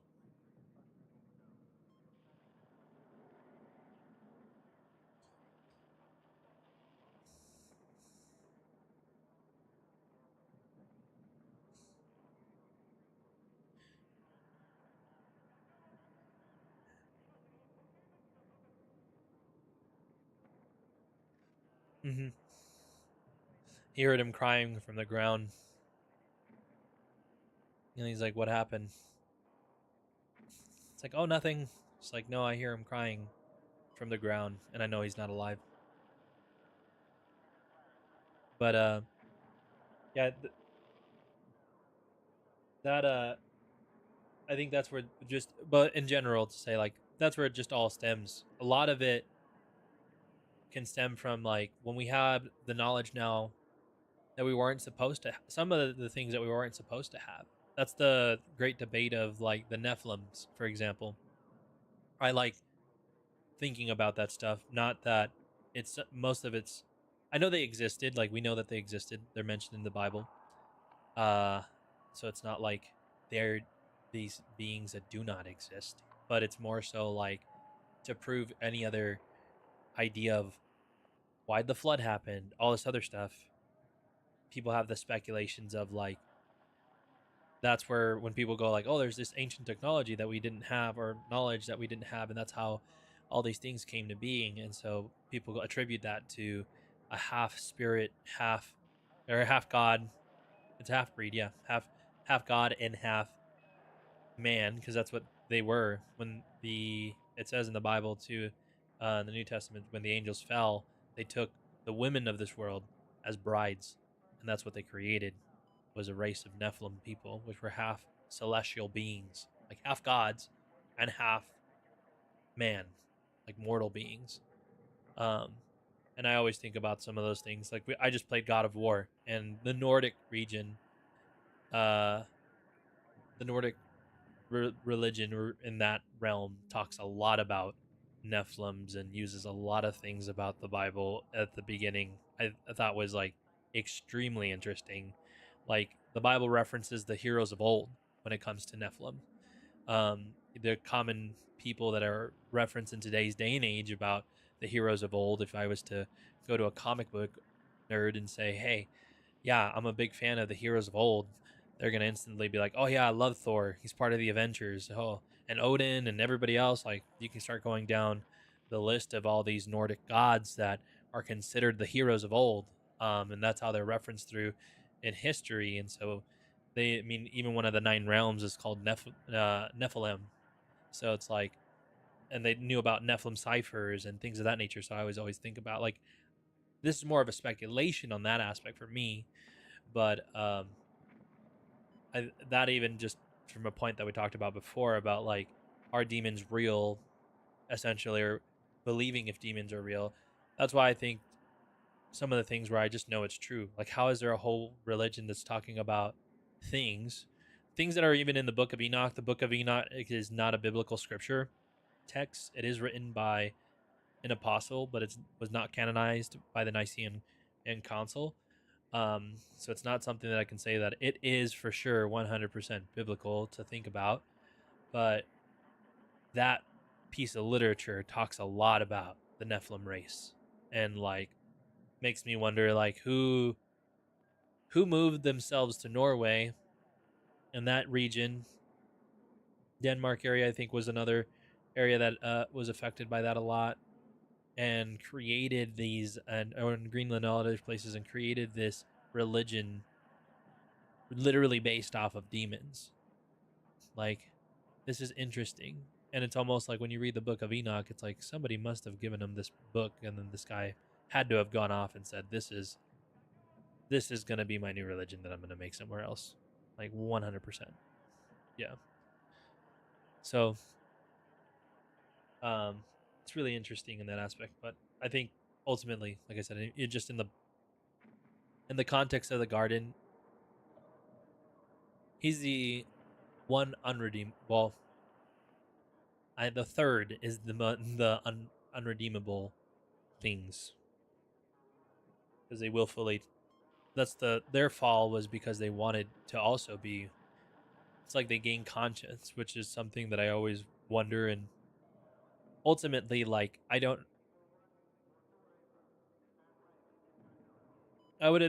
maybe getting down here on Earth is when they gain consciousness, but they've had to gain consciousness beforehand because they wanted to be worshipped like God. That's what got them kicked out. That's what made them fallen. The other angels worship God, and they were just like, I'm not worshiping you anymore. I want to be worshipped like you. And a third of heaven's angels felt the same way.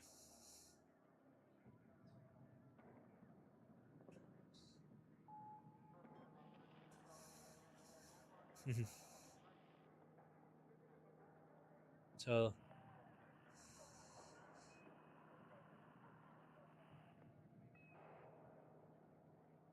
yeah, I do ask myself that question sometimes, like why did that have to be let happen? But I think ultimately, like without,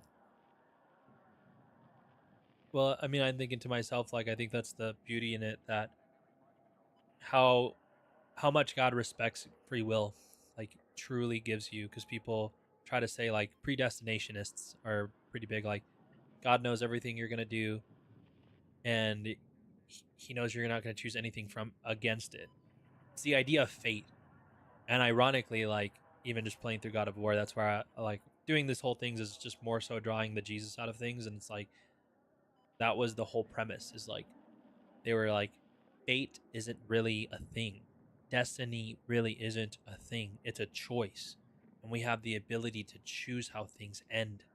We're not just predestined beings and have to follow these things that say, I'm going to die. Because, and I mean, I'm not trying to ruin everything if you haven't played God of War, but in God of War Ragnarok, there's a prophecy that says Kratos is going to die. And so Atreus was consumed by this. Like, I don't want to believe this is true, but Kratos is like, I've already killed the oracles of my time, and they said that I was supposed to die to somebody else, but that never happened. I actually killed that guy. And he's trying to give them, as a god, trying to give them assurance, who's another god's like, hey bro, I've already killed the gods of Rome and the gods of the Greeks, and I killed the oracles that said I was supposed to die, and I never did. I'm still here. You're my son. Like, there's proof enough that I'm still here.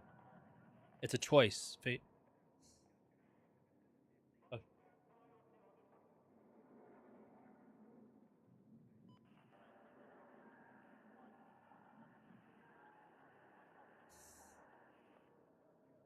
Oh.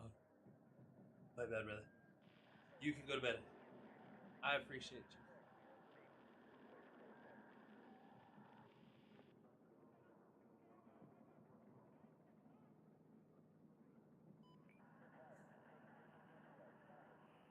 Anytime, brother. I'm always here for you. Reborn.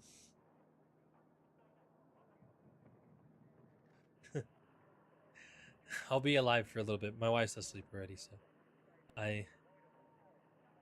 yeah, everything was muted. Nobody heard anything. Yeah. So no stress on that. I will talk to you later too, Reborn. I appreciate you.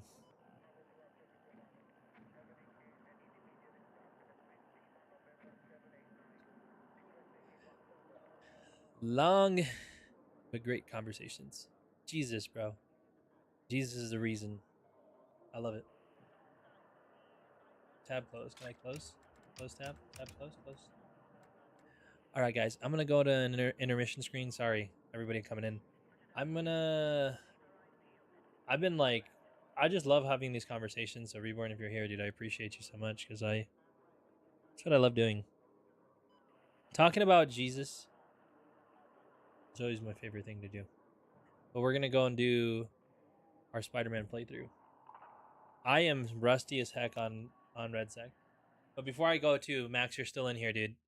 And I'm grateful for you being in here. I'm really excited for you. I don't know if I'm allowed to say what I've seen, so I'm not gonna say what I've seen. I'm just saying I'm really excited for you. If you need any advice, you let me know. I'm willing to lend a hand. And sorry that my video is really choppy right now, but I'm willing to lend a hand always, man. Like, and just share. It's something I would just say, like, there's just value in having people that are walk the walk like that. And I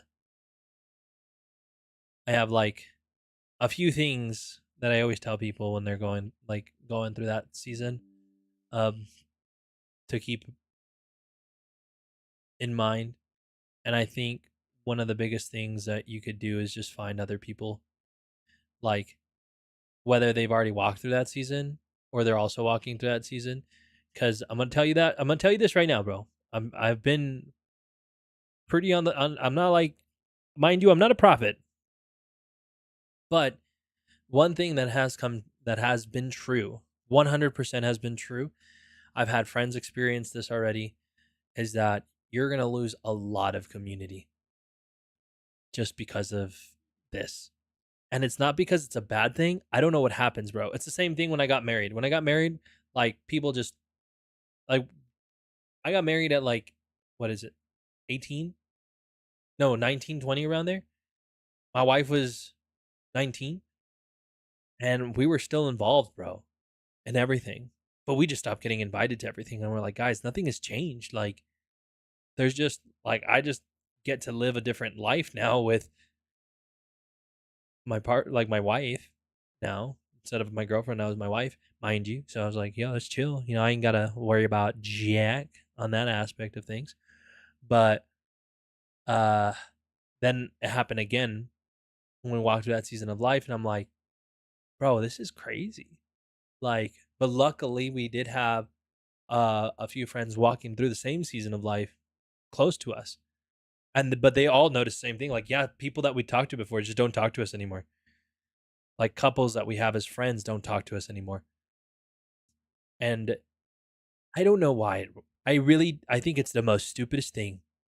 But ultimately, like, I can't control that, mind you. But the one thing that I always advise, like, that's my biggest thing, is just start looking for that type of community right now. Like, don't wait until it happens, because it's going to feel like a cold shoulder. And I think that's the one thing that we noticed right away, but we were grateful that we were able to find people, like, close to right away, and everybody else shared the same thing. Like, yo, this happened. Did you guys feel this way? I'm like, bro, we just noticed that like, everybody fell off the face of the freaking earth. Like, the rapture happened. What happened, dude? So I would just say, like, one of my biggest things is find community now that's walking through that season of life. And you'll see who sticks. And sometimes, like, I wouldn't hold it against people who don't stick. Mind you, I really wouldn't hold it against people who don't stick. I think there's a purpose and a reason for that, because then those people, we had people that didn't stick, and then they went through the season of life, and then I feel like they felt the same way that we did. Like, where did everybody go? And then they like reached out to me and they're like, "Hey, bro, this is what's going on," and I'm like, "Bro, awesome." And then they had a relationship again, and they're like, "Man, this is weird. Like, we just lost everybody." I'm like, "Dude, I don't know why this happens, but it does, and maybe it's just a ploy or like a tactic of the enemy." But something right now that we could do is just be proactive, and I would say be proactive, bro. Get yourself some community. Like, don't be isolated with that stuff. It's not a difficult season, mind you. I am not on the fact of like everything's gonna get difficult because it has not been difficult. 3 times over has not been difficult for me. And not even for my wife, I would argue too. Like we would both say it's not that difficult. I think it's how you perceive it. I think it's how we walk into it. But what made it difficult is community, is not having community, really. And so I would just get involved with that, dude. Like, who can I get? Who can I draw on? Who can I start talking to and stuff? And I'm willing to be near. I know I'm not near, but I'm willing to be near and just give you my 2 cents. Like, I'm not an expert by any means, but we have been really intentional with this. So, in some ways, like we could be more intentional, mind you. But yeah, just letting you know. I'm gonna be right back though. I'm just gonna leave it on this just chatting screen. I gotta go hop out really quick. I'm gonna leave you guys with some great music. I'll be right back.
Okay. Sorry, bro.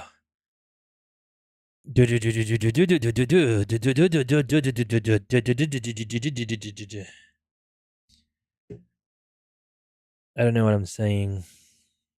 Yeah. Okay, we're gonna move to marbles.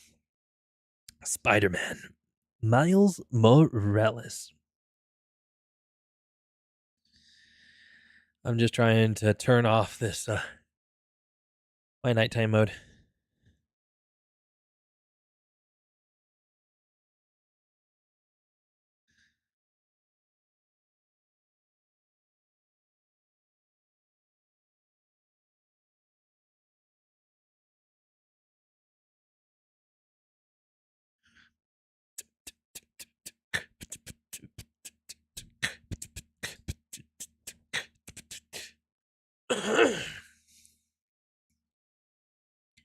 All right, Chad. So let me I'm gonna have to end the YouTube stream. The only reason why it just does not work. When I try to change something, it just does not work. The computer freaks out. So I'm gonna end the YouTube stream and I'm gonna hopefully start a new one. So those that are watching on YouTube, I'll be back. That's my hopes. If not, come to Twitch. And